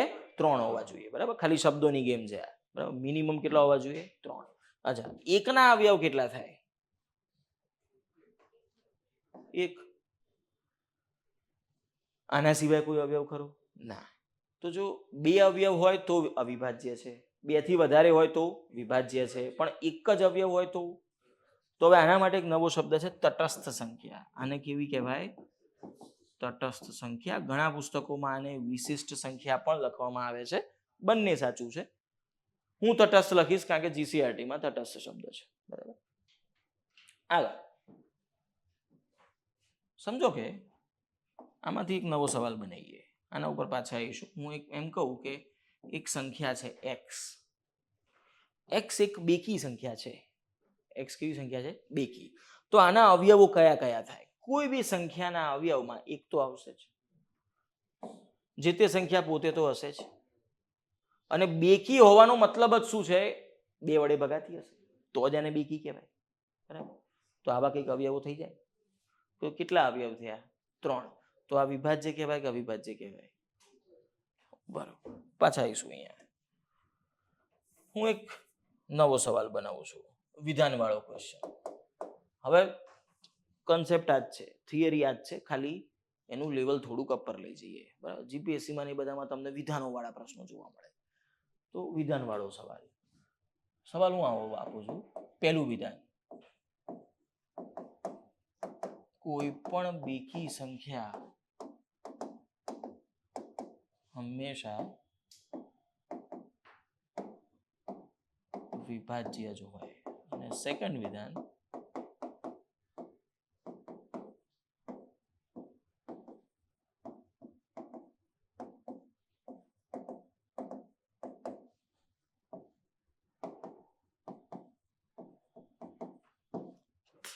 કોઈ પણ અવિભાજ્ય સંખ્યા હંમેશા એકી જ હોય. સવાલ આવો છે, નીચેના પૈકી કયું અથવા કયા વિધાનો સત્ય છે? માત્ર 1, માત્ર 2, બંને કે એક પણ નહીં? બોલો. બંને ખોટા. કેમ? સમજો, મેં જ્યારે અહીંયા એમ કીધું કે એક્સ ના જો બેકી છે તો એના 3 અવયવ, આ તમને કન્ફ્યુઝ કરવા જ કીધેલું. જો તમે કન્ફ્યુઝ થઈ ગયા તો આમાં ભરાઈ ગયા. એક્સ બરાબર જ જો હું 2 લઈ લઉં તો 2 બેકી તો છે જ ને. તો હવે એના અવયવ કયા થાય? બોલો. 1, 2, ફરી 2 લખાય? 1 2 2 2 એમ તો તૂટી જવાય એટલા 2 ખેંચો પછી, બરાબર? તો એવું ના હોય, અવયવો રિપીટ ના લખાય. તો આના કેટલા અવયવ થયા કહેવાય? 2 જ અવયવ. તો જો 2 જ અવયવ છે તો એ કેવી સંખ્યા બની કહેવાય? અવિભાજ્ય. તો અહીંયાથી એક વસ્તુ બીજી યાદ રાખવાની કે બગડો જે છે એ એકમાત્ર બેકી અવિભાજ્ય સંખ્યા છે. આના સિવાયની કોઈ પણ બેકી સંખ્યા લેશો બધી કેવી હશે? વિભાજ્ય. પણ આ એક જ એવો કેસ છે કે જ્યાં સંખ્યા બેકી પણ છે અને અવિભાજ્ય સંખ્યા પણ છે. સમજાય? તો પહેલું વિધાન જે છે, કોઈ પણ બેકી સંખ્યા હંમેશા વિભાજ્ય જ હોય. ના, કોઈ પણ ના કહેવાય. એક બી ખોટું તો તમે હંમેશા કોઈ પણ આવા શબ્દો ના મૂકી શકો. તો આ જ વસ્તુના લીધે ફર્સ્ટ સેન્ટેન્સ શું થઈ જશે? રોંગ. આના જ લીધે સેકન્ડ સેન્ટેન્સ પર રોંગ. કેમ? કારણ કે જુઓ, કોઈ પણ અવિભાજ્ય સંખ્યા હંમેશા એકી જ હોય. ના, આ અવિભાજ્ય છે પણ કેવી છે? બેકી છે. તો આના જ લીધે સેકન્ડ સેન્ટેન્સ બી શું થઈ ગયું? રોંગ. બરાબર. આ જ વસ્તુને જરાક હજી આગળના લેવલે લઈ જઈએ. સમજો, હું 4 ઓપ્શન આપી દઉં.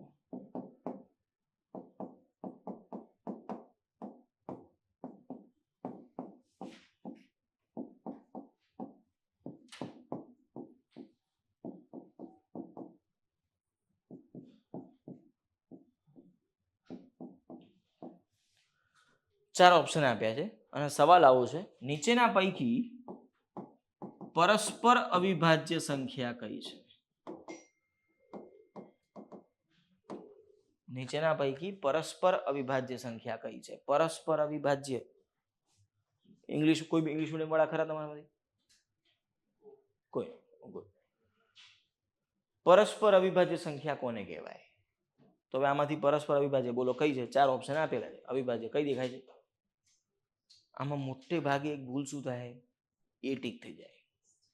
અને કેમ? એનું કારણ કે આ બધામાં અવિભાજ્ય એક જ લખી જાય, 17. એટલે માણસ સિમ્પલ અવિભાજ્ય, એ ખોટું. જવાબ થશે સી. પરસ્પર અવિભાજ્યને સંખ્યા અવિભાજ્ય છે કે વિભાજ્ય એનાથી કોઈ લેવા દેવા નથી. આના માટે વપરાતો બીજો બી એક શબ્દ છે, યાદ રાખવું. ક્યારેક અલગ શબ્દ મૂકી દે, સહ અવિભાજ્ય. વાત એની જ, બરાબર? ઇંગ્લિશમાં આને કહેવાય કોપ્રાઇમ. આનો મતલબ શું હોય? જે સંખ્યાઓમાં કશું કોમન ના નીકળતું હોય એવી સંખ્યાઓને શું કહેવાય? પરસ્પર અવિભાજ્ય. જો આ બેના અંદર તો 17 કોમન છે ને, ના ચાલે. આ બેના અંદર બગડો કોમન છે ને, ના ચાલે. આ બેના 8 અને 16 માં તો 8 પોતે કોમન કહેવાય. 4 બી કોમન કહી શકો, 2 બી કોમન કહી શકો, ના ચાલે. 8 અને 15 આમાં કશું કોમન નીકળતું નથી. 8 પોતે કેવી છે? વિભાજ્ય. જો 8 ના ભાગ પડે ને, 2 દુ 4 દુ 8. 15 પોતે બી વિભાજ્ય, કારણ કે એના બી ભાગ પડે, 3 પંચા 15. આ બી વિભાજ્ય, આ બી વિભાજ્ય, પણ બે ભેગી લખો તો કેવી કહેવાય? પરસ્પર અવિભાજ્ય. કેમ? કારણ કે એ બંનેના અવયવોમાં કશું કોમન નીકળતું નથી. આ ડેફિનેશનને સમજો. આનો જબરદસ્ત ઉપયોગ થશે લસાગુસા ચેપ્ટરમાં. બરાબર? જોઈશું આપણે આને લગતા પ્રશ્નો ત્યારે જ વાત. અને જીપીએસસી લેવલના તમે પેપરો જુઓ તો છેલ્લા 5 વર્ષના પેપરોમાં દરેક વર્ષે એવરી યર આના થિયરીના ઉપયોગ પરથી એક ક્વેશ્ચન હંમેશા આવ્યો છે, પરસ્પર અવિભાજ્ય સંખ્યાઓને લગતો, લસાગુસાના ભાગરૂપે. એ ટાઈપ આવશે ત્યારે સમજીશું. પણ ટૂંકમાં ડેફિનેશન બનાવ્યું હોય તો જે સંખ્યાઓમાં કોઈ સામાન્ય અવયવ ના હોય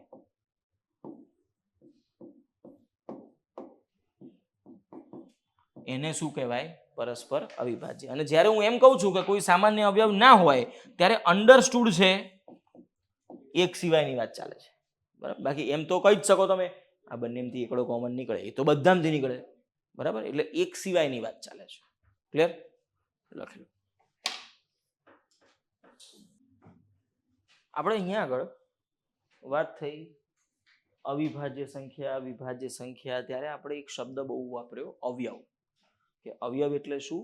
કે 15ના અવયવ પાડ્યા, કે એવી સંખ્યાઓ કે જેના વડે તમે 15ને ભાગી શકો છો, એ બધાને શું કહીએ છીએ આપણે? 15ના અવયવ કહીએ છીએ. બરાબર? પણ હવે આ તો છે ને સંખ્યાઓ નાની છે એટલે અવયવ તમે ગણી કાઢો છો, ફટાફટ આવડી જાય છે. આમાંથી એક બીજો સવાલ બને છે, બહુ મસ્ત ક્વેશ્ચન છે. આવી રીતનો કંઈક ક્વેશ્ચન આવે કે કોઈક સંખ્યા આપી દે મોટી જરાક, કે ભાઈ દાખલા તરીકે 350, ચલો 350 તો તોય સહેલી છે.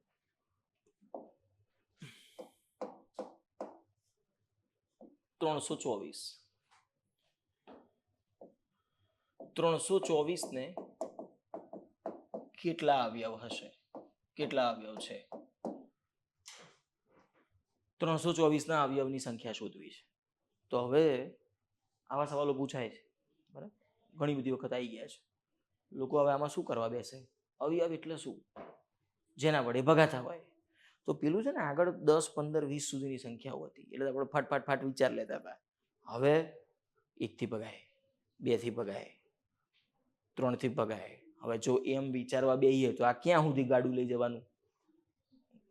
ખબર પડે છે? એટલે આમાં તો મોત આવે, જવાબ ના આવે. તો આવા સવાલોને કઈ રીતે કરવા? તો સમજો, અવયવની સંખ્યા આપણે જે આગળ જે વિચારીને આના ઉપર પછી આવું છું. પહેલા નાની સંખ્યાઓથી સમજાવું, પછી જરાક મોટી સંખ્યા પર જઈએ. 15 ના અવયવ કેટલા છે? 1, 3, 5, 15, બરાબર? એટલે કે ટોટલ અવયવ કેટલા થયા? કયા અવયવ છે એની વાત નથી કરી રહ્યો. અવયવ ટોટલ કેટલા થયા? 4 થયા. તો ટોટલ અવયવ કેટલા કહેવાય? 4.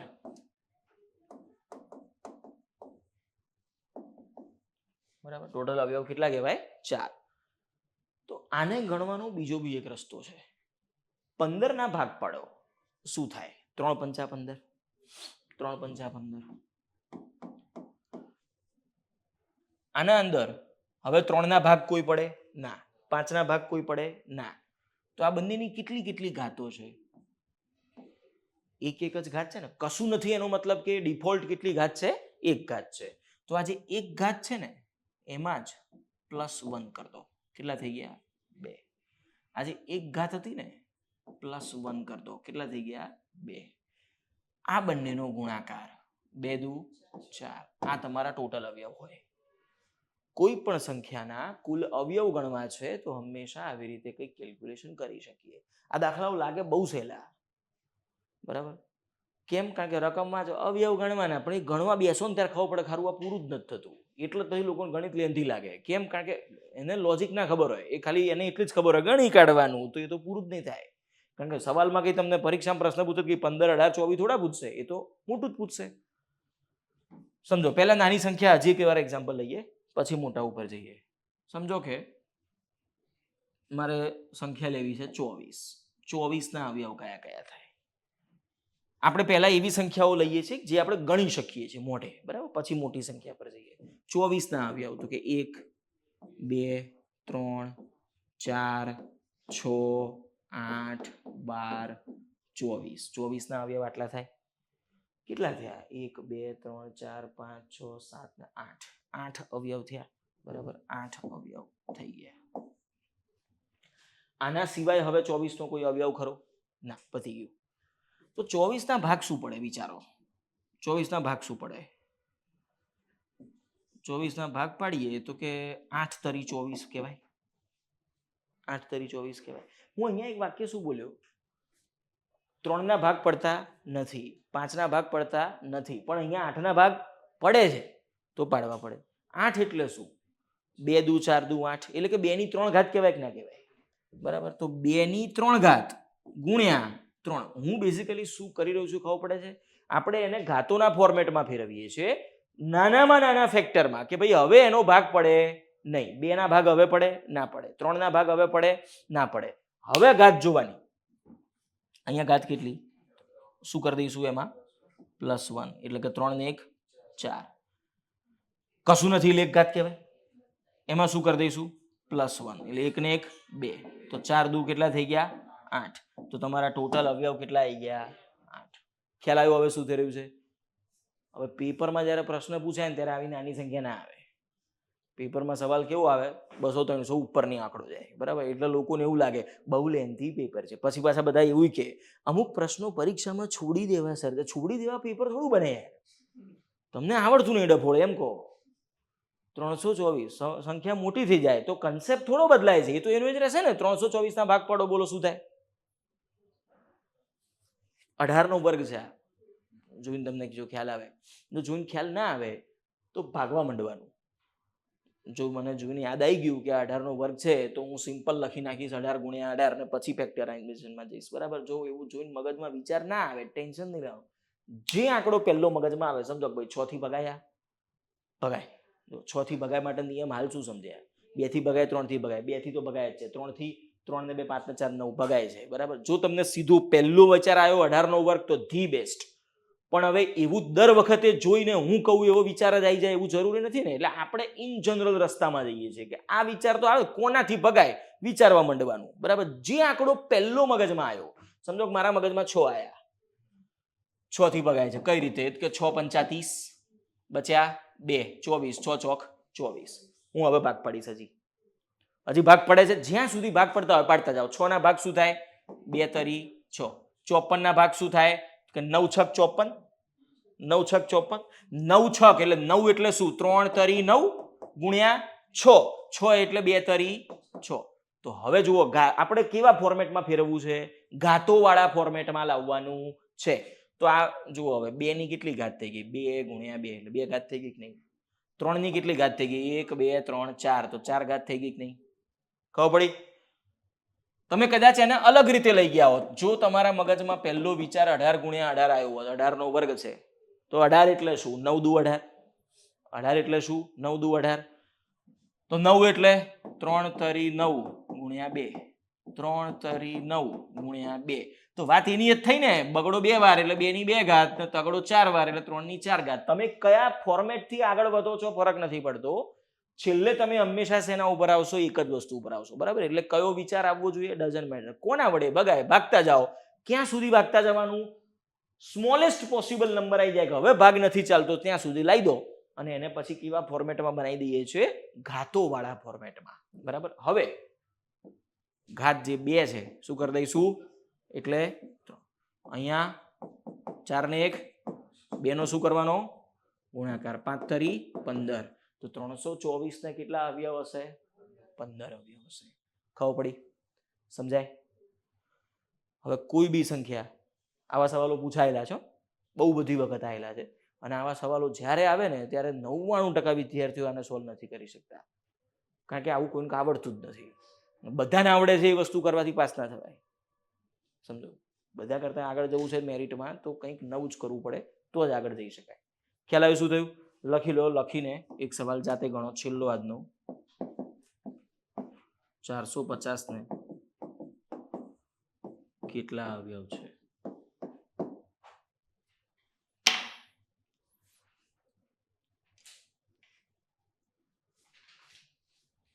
જો 450 ને કેટલા અવયવ છે? શું થશે? 9 પંચા 45 ગુણ્યા 10 લખાય. શું ભાગ વિચારો છો ફરક પડતો નથી. બરાબર? એટલે હું કંઈક અલગ વિચારતો, તમે કંઈક અલગ વિચારો, શક્ય છે. છેલ્લે હરીફરીને મેં હમણાં તમને સમજાવ્યું. બરાબર? આવું 2 વખત કરવાની જરૂર નથી. પણ આ સમજાવવાનું કારણ એ જ હતું કે એવું ના મગજમાં લેતા કે સાહેબને જે વિચાર આવ્યો એ તમને આવડે. તમે ગમે તે કરો, છેલ્લે તમે હરીફરીને સેમ જ આવવાના છો. તો 450 એટલે આવું લખાય. 9 પંચા 45 ગુણ્યા 10. બરાબર? હજી ભાગ પડશે 9 ના. 3 તરી 9, 5 તો એઝ ઇટ ઇઝ. 10 ના ભાગ પડે 5 દુ 10. બરાબર? તો હવે જુઓ, 3 ની કેટલી ઘાત થઈ? 2. 5 ની કેટલી ઘાત થઈ? 2. 2 ની કેટલી ઘાત થઈ? 1. બરાબર? બગડો છે એટલે +1 કરી દો 3. બગડો છે +1 કરી દો 3. અહીંયા 1 છે, +1 કરી દો 2. બધામાં શું કર્યું? +1 +1 +1. આ બધાનો ગુણાકાર એટલે 3 3 2. અલગથી ના લખવાનું હોય, ખાલી અહીંયા જગ્યા પતી ગઈ છે એટલે સાઈડમાં લખવાનું. મોઢે જ થયા. 3 તરી 9 દુ 18. જવાબ આવી ગયો. કેટલા અવયવ હોય? 18. ક્લિયર? સમજાય? હવે સંખ્યા ગમે તે આપે, 450 ના શું થાય? 900 થઈ જાય. તો શું ફેર પડે છે? બરાબર? અહીંયા 450, 450 ના 550 કરે, 650 કરે. આપણે મેથડ આની યાદ લેવાની છે. સંખ્યા ગમે તે હોય. ક્લિયર? કદાચ હજારોમાં સંખ્યા લઈ જાય તો શું થાય? અહીંયા જે 2 લાઈનમાં ફેક્ટર આવી ગયા એ 3 લાઈન થાય. કન્સેપ્ટ બદલાવાનો નથી. ક્લિયર? ઓકે. આજે બધું એકદમ બેઝિક વસ્તુઓ જોઈ છે. આ બધા જ ખાલી આમ ગણિતનું આપણે સાવ પાયાથી શરૂ કરી રહ્યા છીએ. નેક્સ્ટ લેક્ચરમાં ફર્સ્ટ ચેપ્ટર ઉપર જઈશું. આજે આપણે કોઈ ચેપ્ટર સ્ટાર્ટ નથી કર્યું. આજે બધું ખાલી એક રફ આઈડિયા સમજ્યા છીએ. નેક્સ્ટ લેક્ચરથી ફર્સ્ટ ચેપ્ટર શરૂ કરીશું.